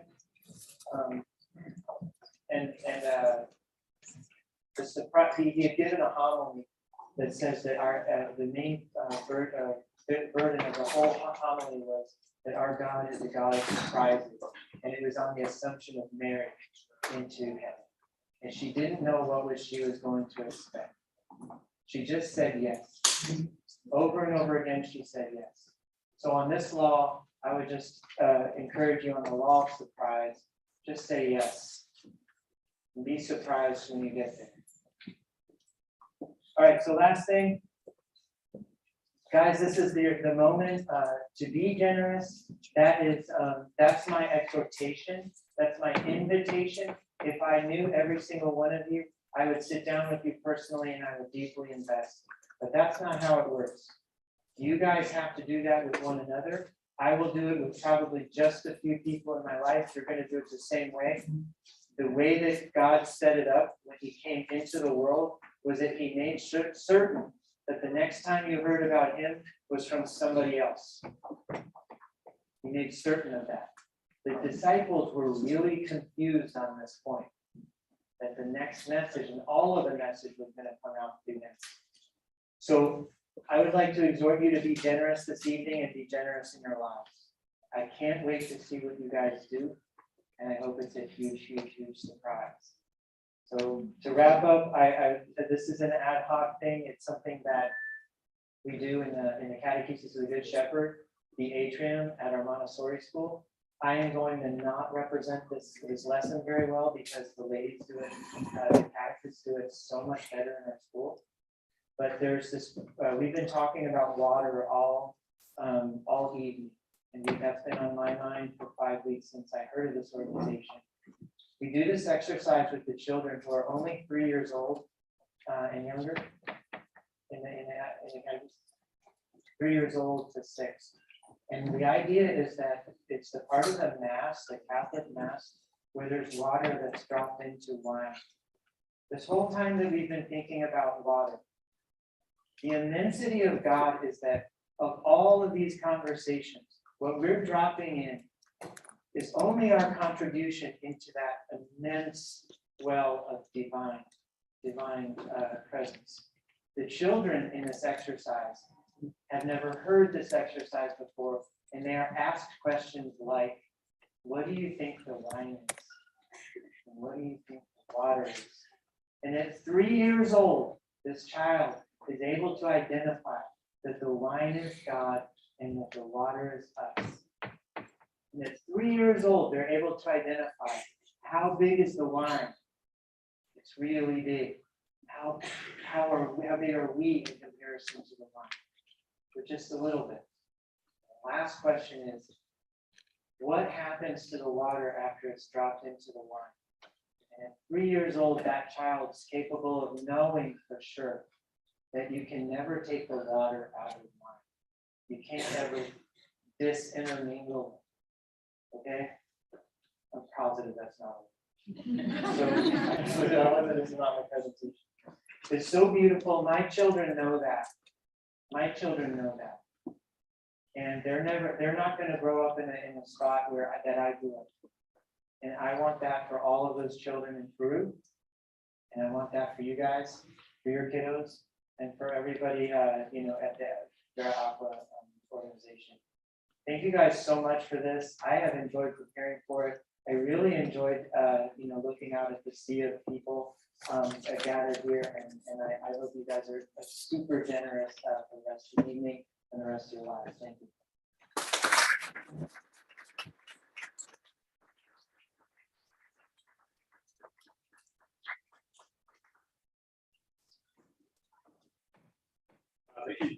you so much, Joe. That was an incredible appeal there and testimony.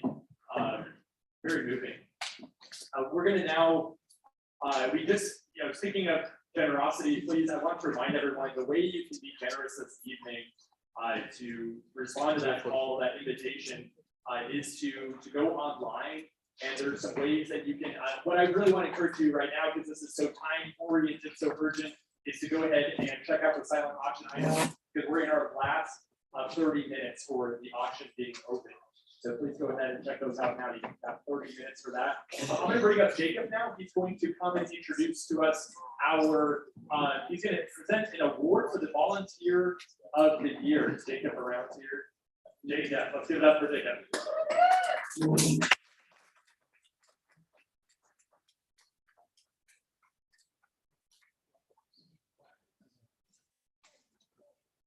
Thank you all so much. You all hear me? Am I locked up? Do I need to just drop the mic? I have a loud voice. Have I heard anybody's ears tonight? My wife says I heard her ears all the time. I'm pretty excited to be here tonight. We're really excited to be back in person this evening after a 2.5-year hiatus, COVID driven, plus also the decision that we made to go to a fall move from a fall to a spring event also meant that we missed last year, previous year, due to that switch before COVID actually came our way. So just to be back here in person is an accomplishment, it's a success. Thank you all so much. Yeah, awesome. Very, very excited. But what I'm more excited about is to really recognize someone else. Someone that's been making our organization grow. Somebody that has been making our organization reach more people, expanding our social media presence, expanding our email and marketing presence, and just growing with us. As we've grown, I hope that she's grown. I'm hinting at some things. Am I narrowing it down here? Does anybody think I'm narrowing it down here? You all may have already seen this. So if you're really in touch and in tune with VAVV, you already know who I'm talking about. We announced her as our Volunteer of the Year at our end of year report, which we sent out back in early February to summarize our 2021. And I am abundantly excited that not only is she our Volunteer of the Year, but she's about to be our 3rd paid staff member. Praise be to God. We'll be joining our team as Communications Director, joining myself and Ricardo Arbulu Guerrera, who's here somewhere in the back here. He was telling you the Ace of Spades cards. I just want to give a shout out real quick. Sorry, not to take anything away. Y'all probably know what I'm already talking about anyway. So keep pointing in their direction, looking in their direction. But I do want to really quickly recognize Ricardo as our group projects and programs director. Thank you so much for over the last year, just growing our presence in Peru, leveraging relationships, putting your Spanish and English skills, speaking skills to work, putting your attorney skills to work, and really just bringing your passion to it every single day. But wait a minute, because that's not who I'm talking about right now. Well, I mean, it was who I was talking about right then, but that's not who I'm up here to talk about. I'm really excited to introduce to you all our Volunteer of the Year, soon to be Communications Director, coming up here in a few weeks. He's going to join our staff. Delana Margie, please come on up.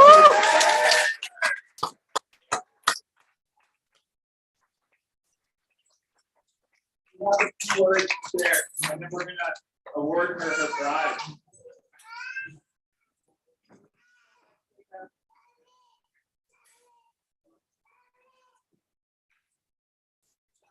Sorry, technical difficulties.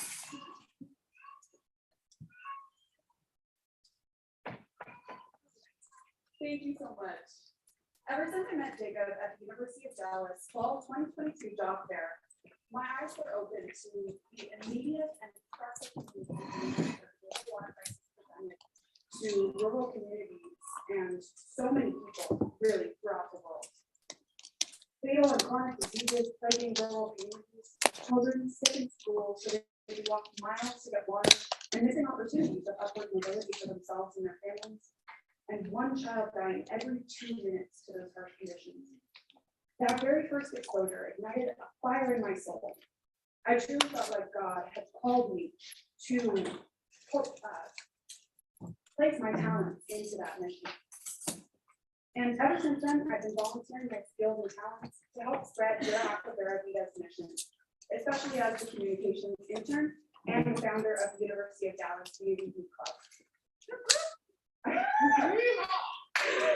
I even got the chance to go to the spring 2022 mission trip, which you guys might have seen me in the talk earlier, which was an incredibly powerful experience. Really seeing the positive change and sustainable development that I've been seeing the stats online throughout my time working with VAVV. It's been a great honor to serve in this beautiful mission and to see the organization grow and flourish. I'm incredibly excited to join the VAVV team as the communications director next year, because I know that with the biggest team we've ever had, we'll be able to do the most good in our world. Together with your support, I truly believe we can help put the global water crisis in the history books. Again, thank you so much.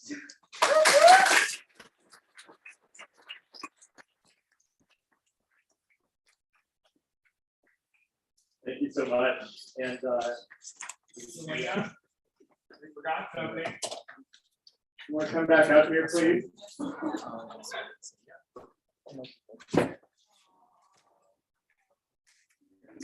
So we have a little gift certificate in honor of Selena and her heart to our organization. I just want to present this to you. Can we stand over here and do this? The opera tap. Hold the microphone. Oh, okay. All right. All right. So thank you so much, Selena. On behalf of Brown for the service, really excited to continue this growth of our time together, you know, as an organization with you growing with us. It's going to be the sky's the limit for us with the word down here. So thank you so much. Here you go. And There's something wrong with awesome.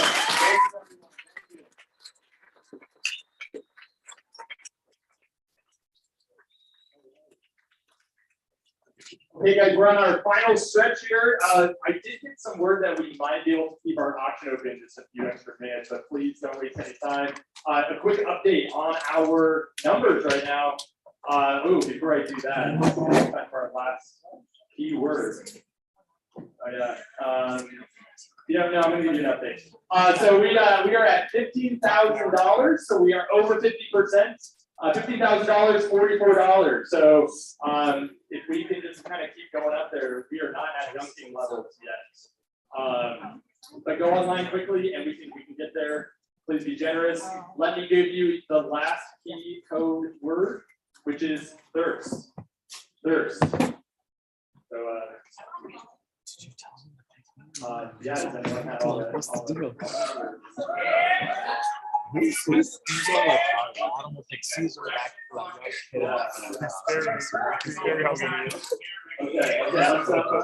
over here. Yes, sir. What trees? That is correct. I wouldn't know. I know I think so. Something like that. Congratulations. Thanks for taking it. All right, and then we have some other winners to announce. So I got our updates here. We have our buckets. Straight up. Okay. Do we have some winners for our? We'll get back to our winners there in just a second. I think that this is going to be a good time now to go ahead and bring up Jacob again. Jacob obviously is the man, the great very good man, and he's our water expert. So he's the one who's going to kind of give us an idea of what your contributions are specifically going towards, and kind of some updates on what your operations are. All right, come back up here again. I don't want you guys to have to hear my voice, but got that grinding, gravelly kind of annoyance, you know? No, I'm just playing. Trying to humble myself because sometimes I'm pretty prideful. So I gotta throw some gravel at myself to put myself in my place. No, seriously though, hey, thank you all so much. $15,000, right? Okay, I think that's where we're sitting. And honestly, we're making some estimations on cash, we're making some estimations on check. We know we have a number of major donations coming in still. This number is probably lower than what we actually have. So I'm helping up here this evening. Each of you should have a program in front of you. If you do not, raise your hand, someone will get one to you. Lean over your neighbor. Turn to the second page. Flip the inside. There's a QR code. It's on the back side of the title page. All right.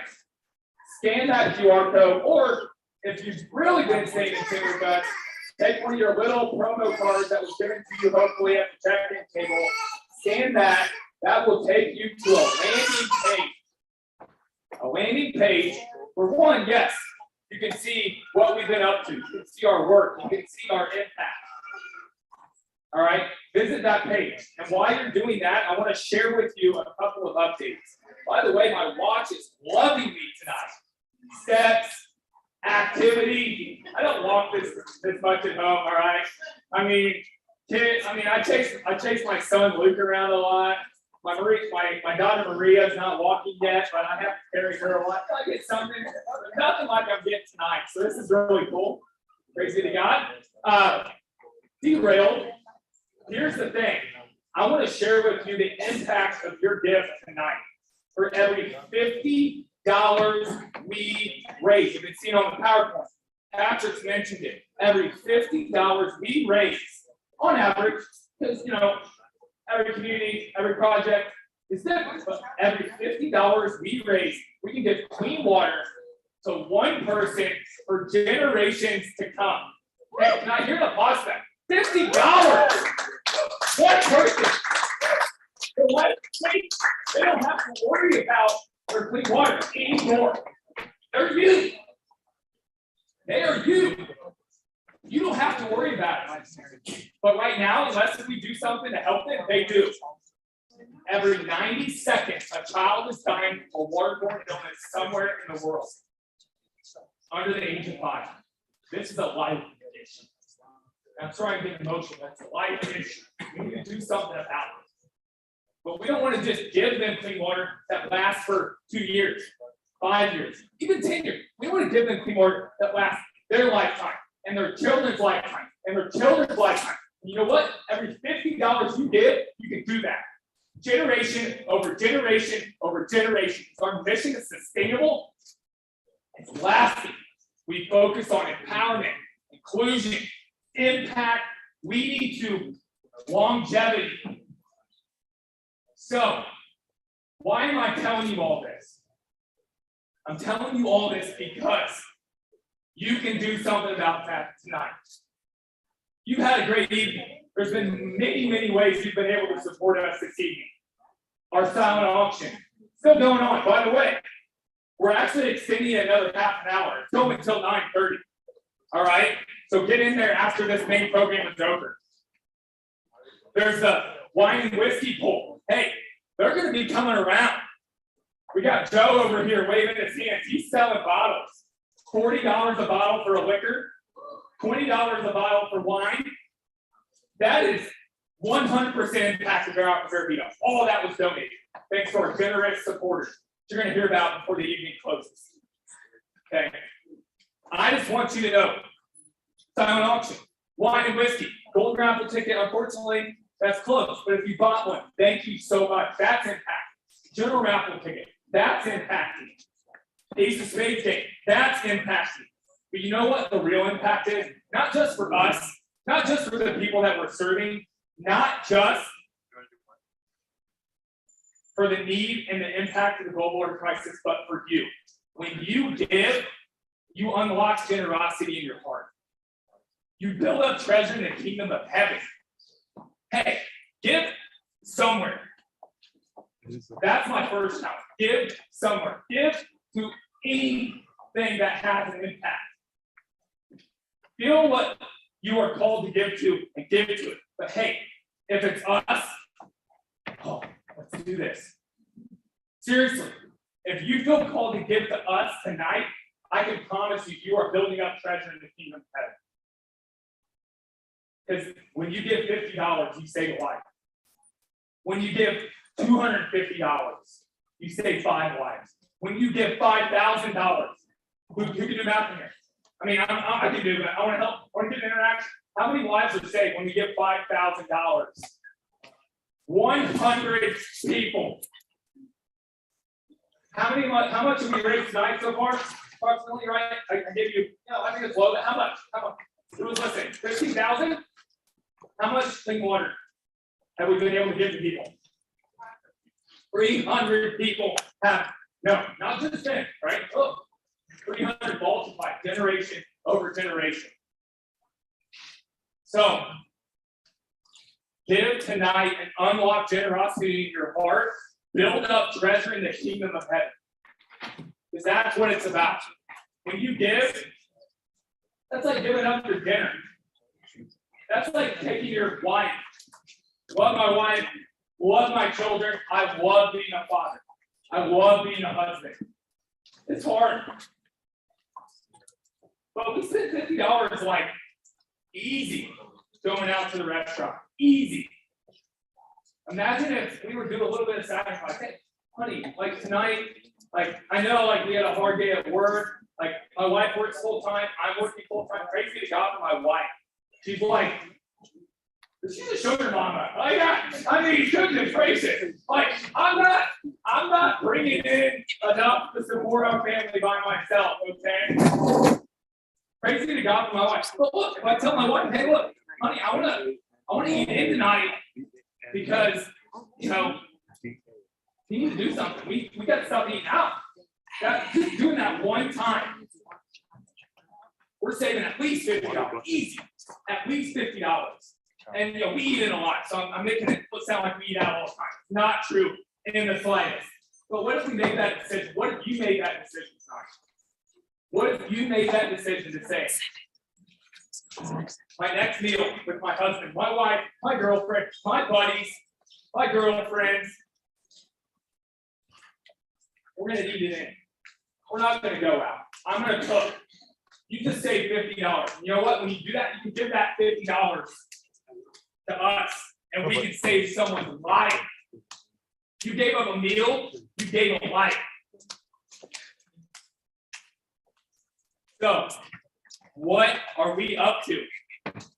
We're doing that in Peru right now. We have 2 projects right now where we are breaking ground. As you saw in the video earlier, we broke ground on construction for 2 communities, giving clean water to 2,000 plus people by the end of the year. We have 5 other communities in the pipeline. In Peoria alone, we're building relationships. We're expanding our reach.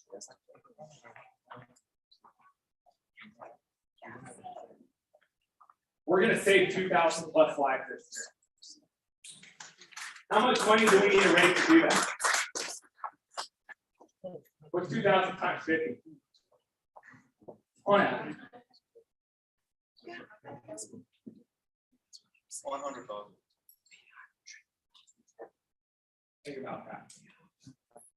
How much have we raised so far? 15,000? Wow, amazing. 300 lives. 2,000 people? We need to raise more. The need is there. So, you'll know it's coming. I mean, you don't know. Just laugh, just let it out. You know the ask is coming. But it's not just an ask. Because we have a generous donor in this room tonight that has offered to match dollar for dollar up to $2,500 tonight. We're going to pass the hat. We're going to go onto the website on that QR code that you guys hopefully visit. You're going to give there. You're going to give via check, cash, credit card, debit card. And when you give, you're building up treasure in the kingdom of heaven. You're saving lives every 50 dollars you give, you save a life. So if you really want to take your impact to the next level, take advantage of this offer, this match, and as well as, let's just get to this $30,000 goal. Let's just blow this out of the water. The auction's still open. Give, please. By the grace of God, when you give, you're unlocking generosity. I don't want you to give for our sake, or I do want you to give for the sake of the people that we're serving, but I want you to give for your sake. Because it's so freeing in your life. Trust me, from someone that has given his entire life to this organization, that has a sugar mama that supports me right now. We're trying to change that. We're working on that. But seriously, give for your sake. Give up that meal. Give $50. And you know what? If you visit our website, you go to the QR code on your program, on the little card that was given to you, if you bid in the silent auction, remember what you're giving for. And remember, if you really want to have a long, lasting impact, not just tonight, you can give monthly to us. On that QR code website, there's a link, a button you can click on. It'll take you to our donate page, from whence you can set up a monthly recurring gift. Right now, I'm gonna give you some real numbers. All right, let me give you some real factual numbers. Right now, our funding for the year, before this evening, before anything actually even factoring in and related to this fundraiser event, $58,000.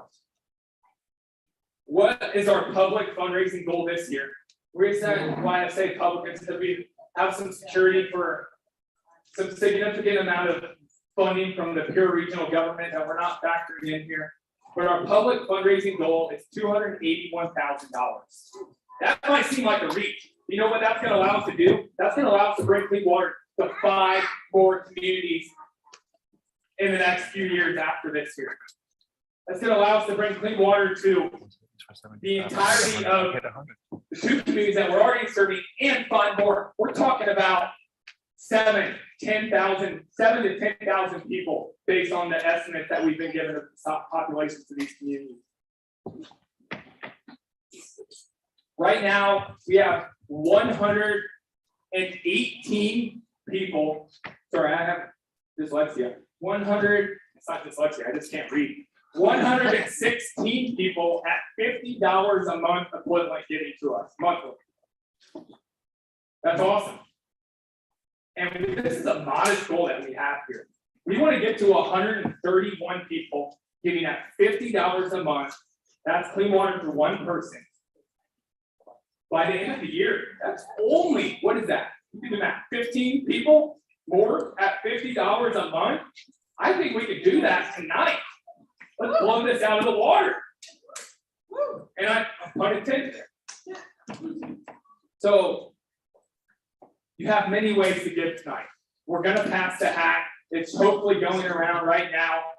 Hopefully, has anybody started passing the hat? I see the hat still here. Can we get this hat over to Emmanuel? $2,500 match. Let's get this goal tonight. $2,500. Let's get to $30,000 tonight. $2,500 match. Dollar for dollar, up to $2,500. Cash, check, credit card, debit card, Venmo, PayPal. If you haven't noticed, we like to give you pretty much every possible way you can get there. You can also go to our website and get that way too. Please help us hit this goal. That would mean we have $5,000 raise. That's clean water for 100 people. Please consider this tonight. We're going to be passing the hat for the remainder of the main program as Patrick wraps us up, and then we're going to come back out here and we're going to see how we've done. And look, love you all. Whether you give $5 or $5,000, whatever you give because you will unlock generosity. Thank you so much. Remember,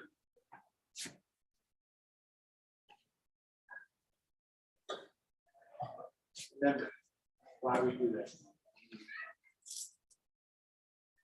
For those that we're serving, for the greater glory of God. I am calling whether truth wine, and mine is only water, but everybody likes water.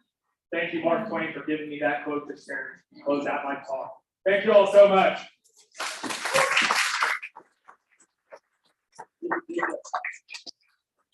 All right, guys, so you heard the man. This is the hour, this is the time. So the hat is going around. Please be as generous as you can. Let's go. We're going to announce some fun things here as we are wrapping up. I'm going to announce just some winners that we have. I do have some updates now on some of our games and raffles that we have. So, by the way, just a quick word on the raffle winners. There were 3 different prizes for some of the general raffles. I don't actually have the information for which prize you won, but I have the 3 names of people who won. And Durak was going to contact you, tell you which prize you won and how to get it to you.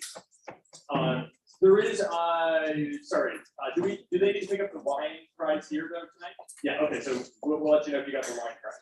Okay, so first of all, our buckets of water challenge. This is where you're supposed to guess the weight. So the person who is the best person in this room at guessing water weight is, maybe just like a little drum roll. Is Caesar Banda.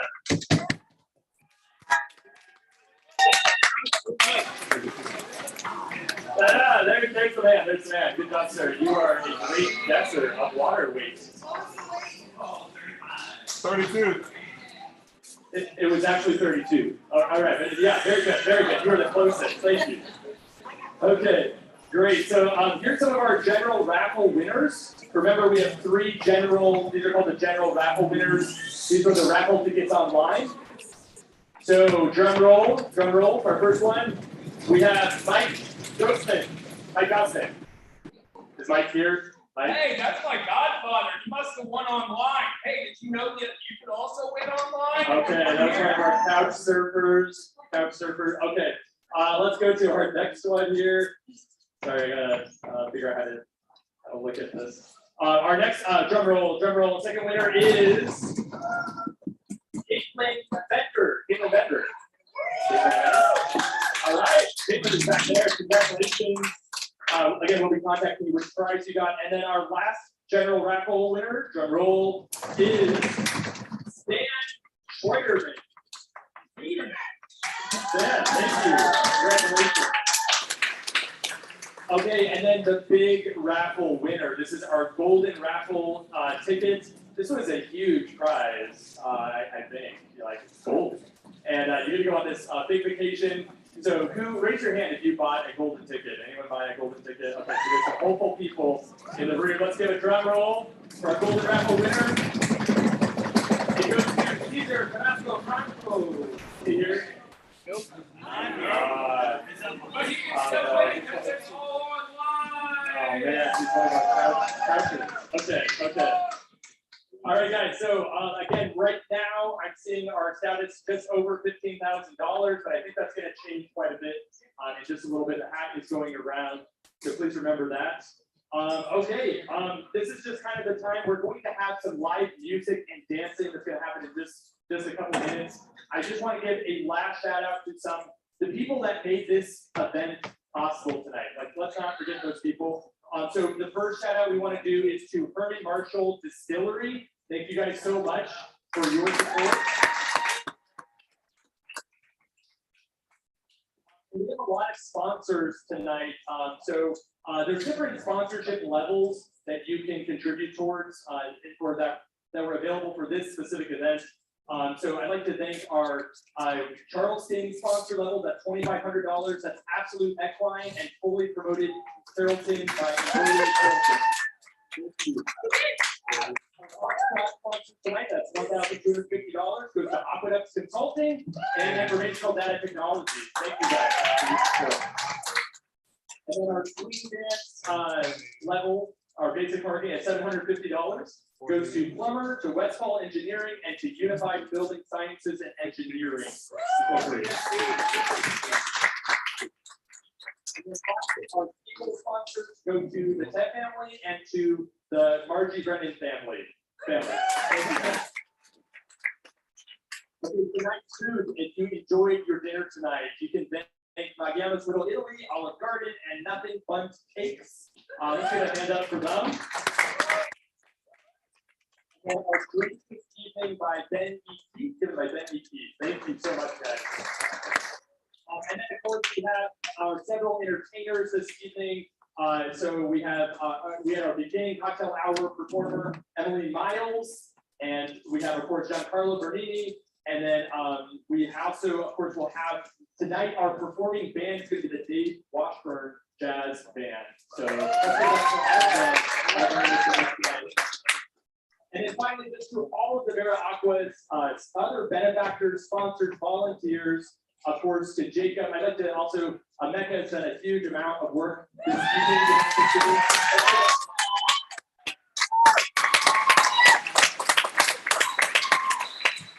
All right, guys, thank you so much.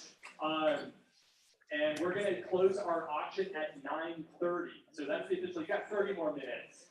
So if you were listening to all the talks diligently, just remember you can go back there and still bid for 30 more minutes. And we're going to get our music and dancing going. Thank you so much for coming out tonight, everyone. Have a great evening. Hey, we haven't hit our $2,500 match yet. Who wants to help us hit a $2,500 match?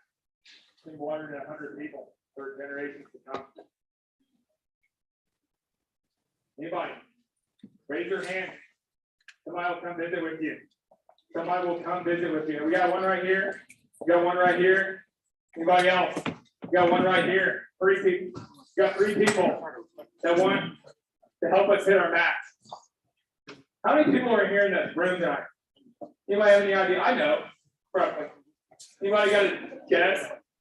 Anybody got a guess? Just shout out numbers. Shout out numbers. How many people are in the room tonight? Okay.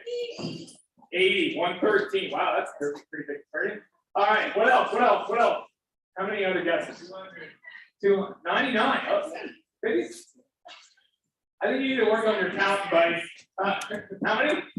76. Yeah, well, at this exact moment, maybe a little bit less, but we're actually 120 plus at one point this evening. Total people here. If every person, well, let's just round it down to 100. All right, if every person gave clean water to one person for generations to come by giving $50, how much money would that be? $5,000. We have a $2,500 match. We only need to do half of that. Let's do this. We may have done it. I don't know. We got a lot of stuff coming in online, but hey, thank you all so much. The evening is not over. The love of jazz music will cap off our evening on this Roaring 20 Speakeasy. Hey, it's been the bee's knees. You know what I mean? It's been the bee's knees with y'all. Wine and liquor bowl will be going until the end of the night. We don't want to take any bottles home. I love to drink liquor. I love to drink wine. I don't want to take them home though. It's a lot of work to pack all that up. So buy a few bottles, support the cause, walk away with some liquor and wine. Thank you all so much for this evening. Thank you, Patrick, our MC, for hosting us. And also for the prayers. God bless you all. Together we can give true water, true life.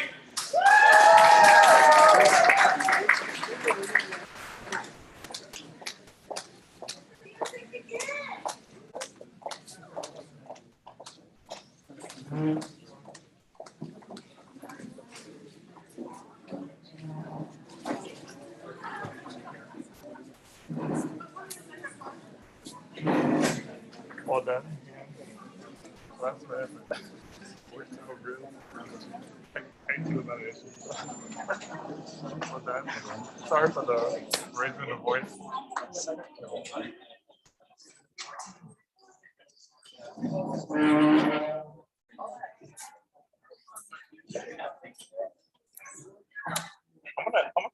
I guess I'll keep it on. I'll keep it on. Yeah, I'll keep it on the audio. Show me the audio. Okay, so I'm about to turn it off. Sorry.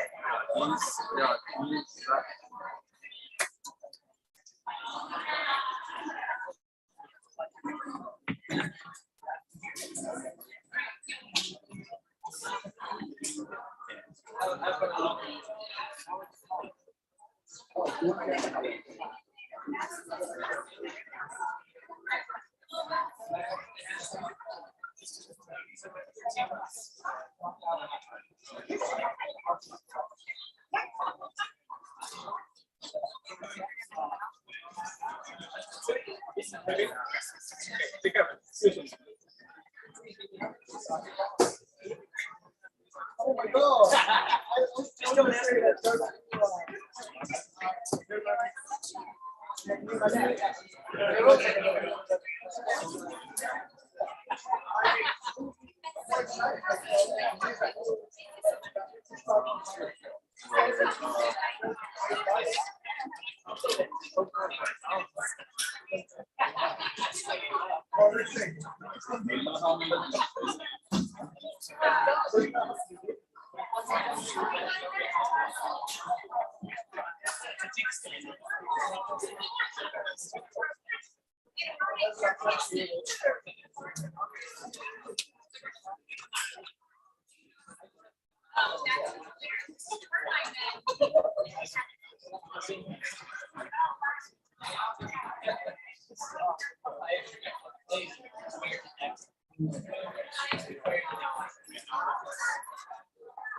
It's gonna be hard for me to rip up some of the stuff that people around.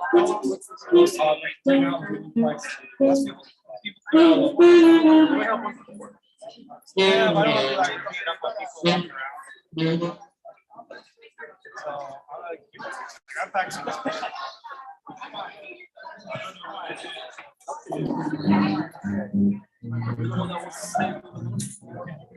I gotta think outside. I'm like just gonna take a nap right here.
Talk here. All right.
It's been a while.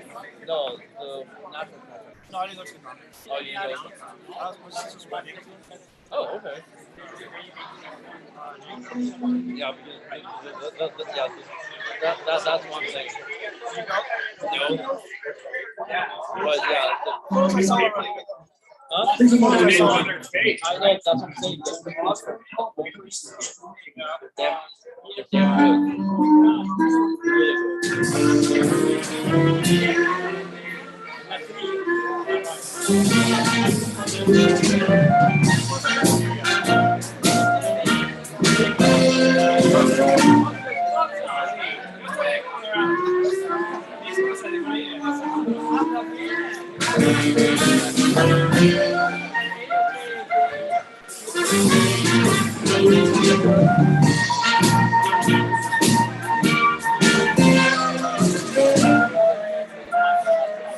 Why is he using this live stream?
Okay.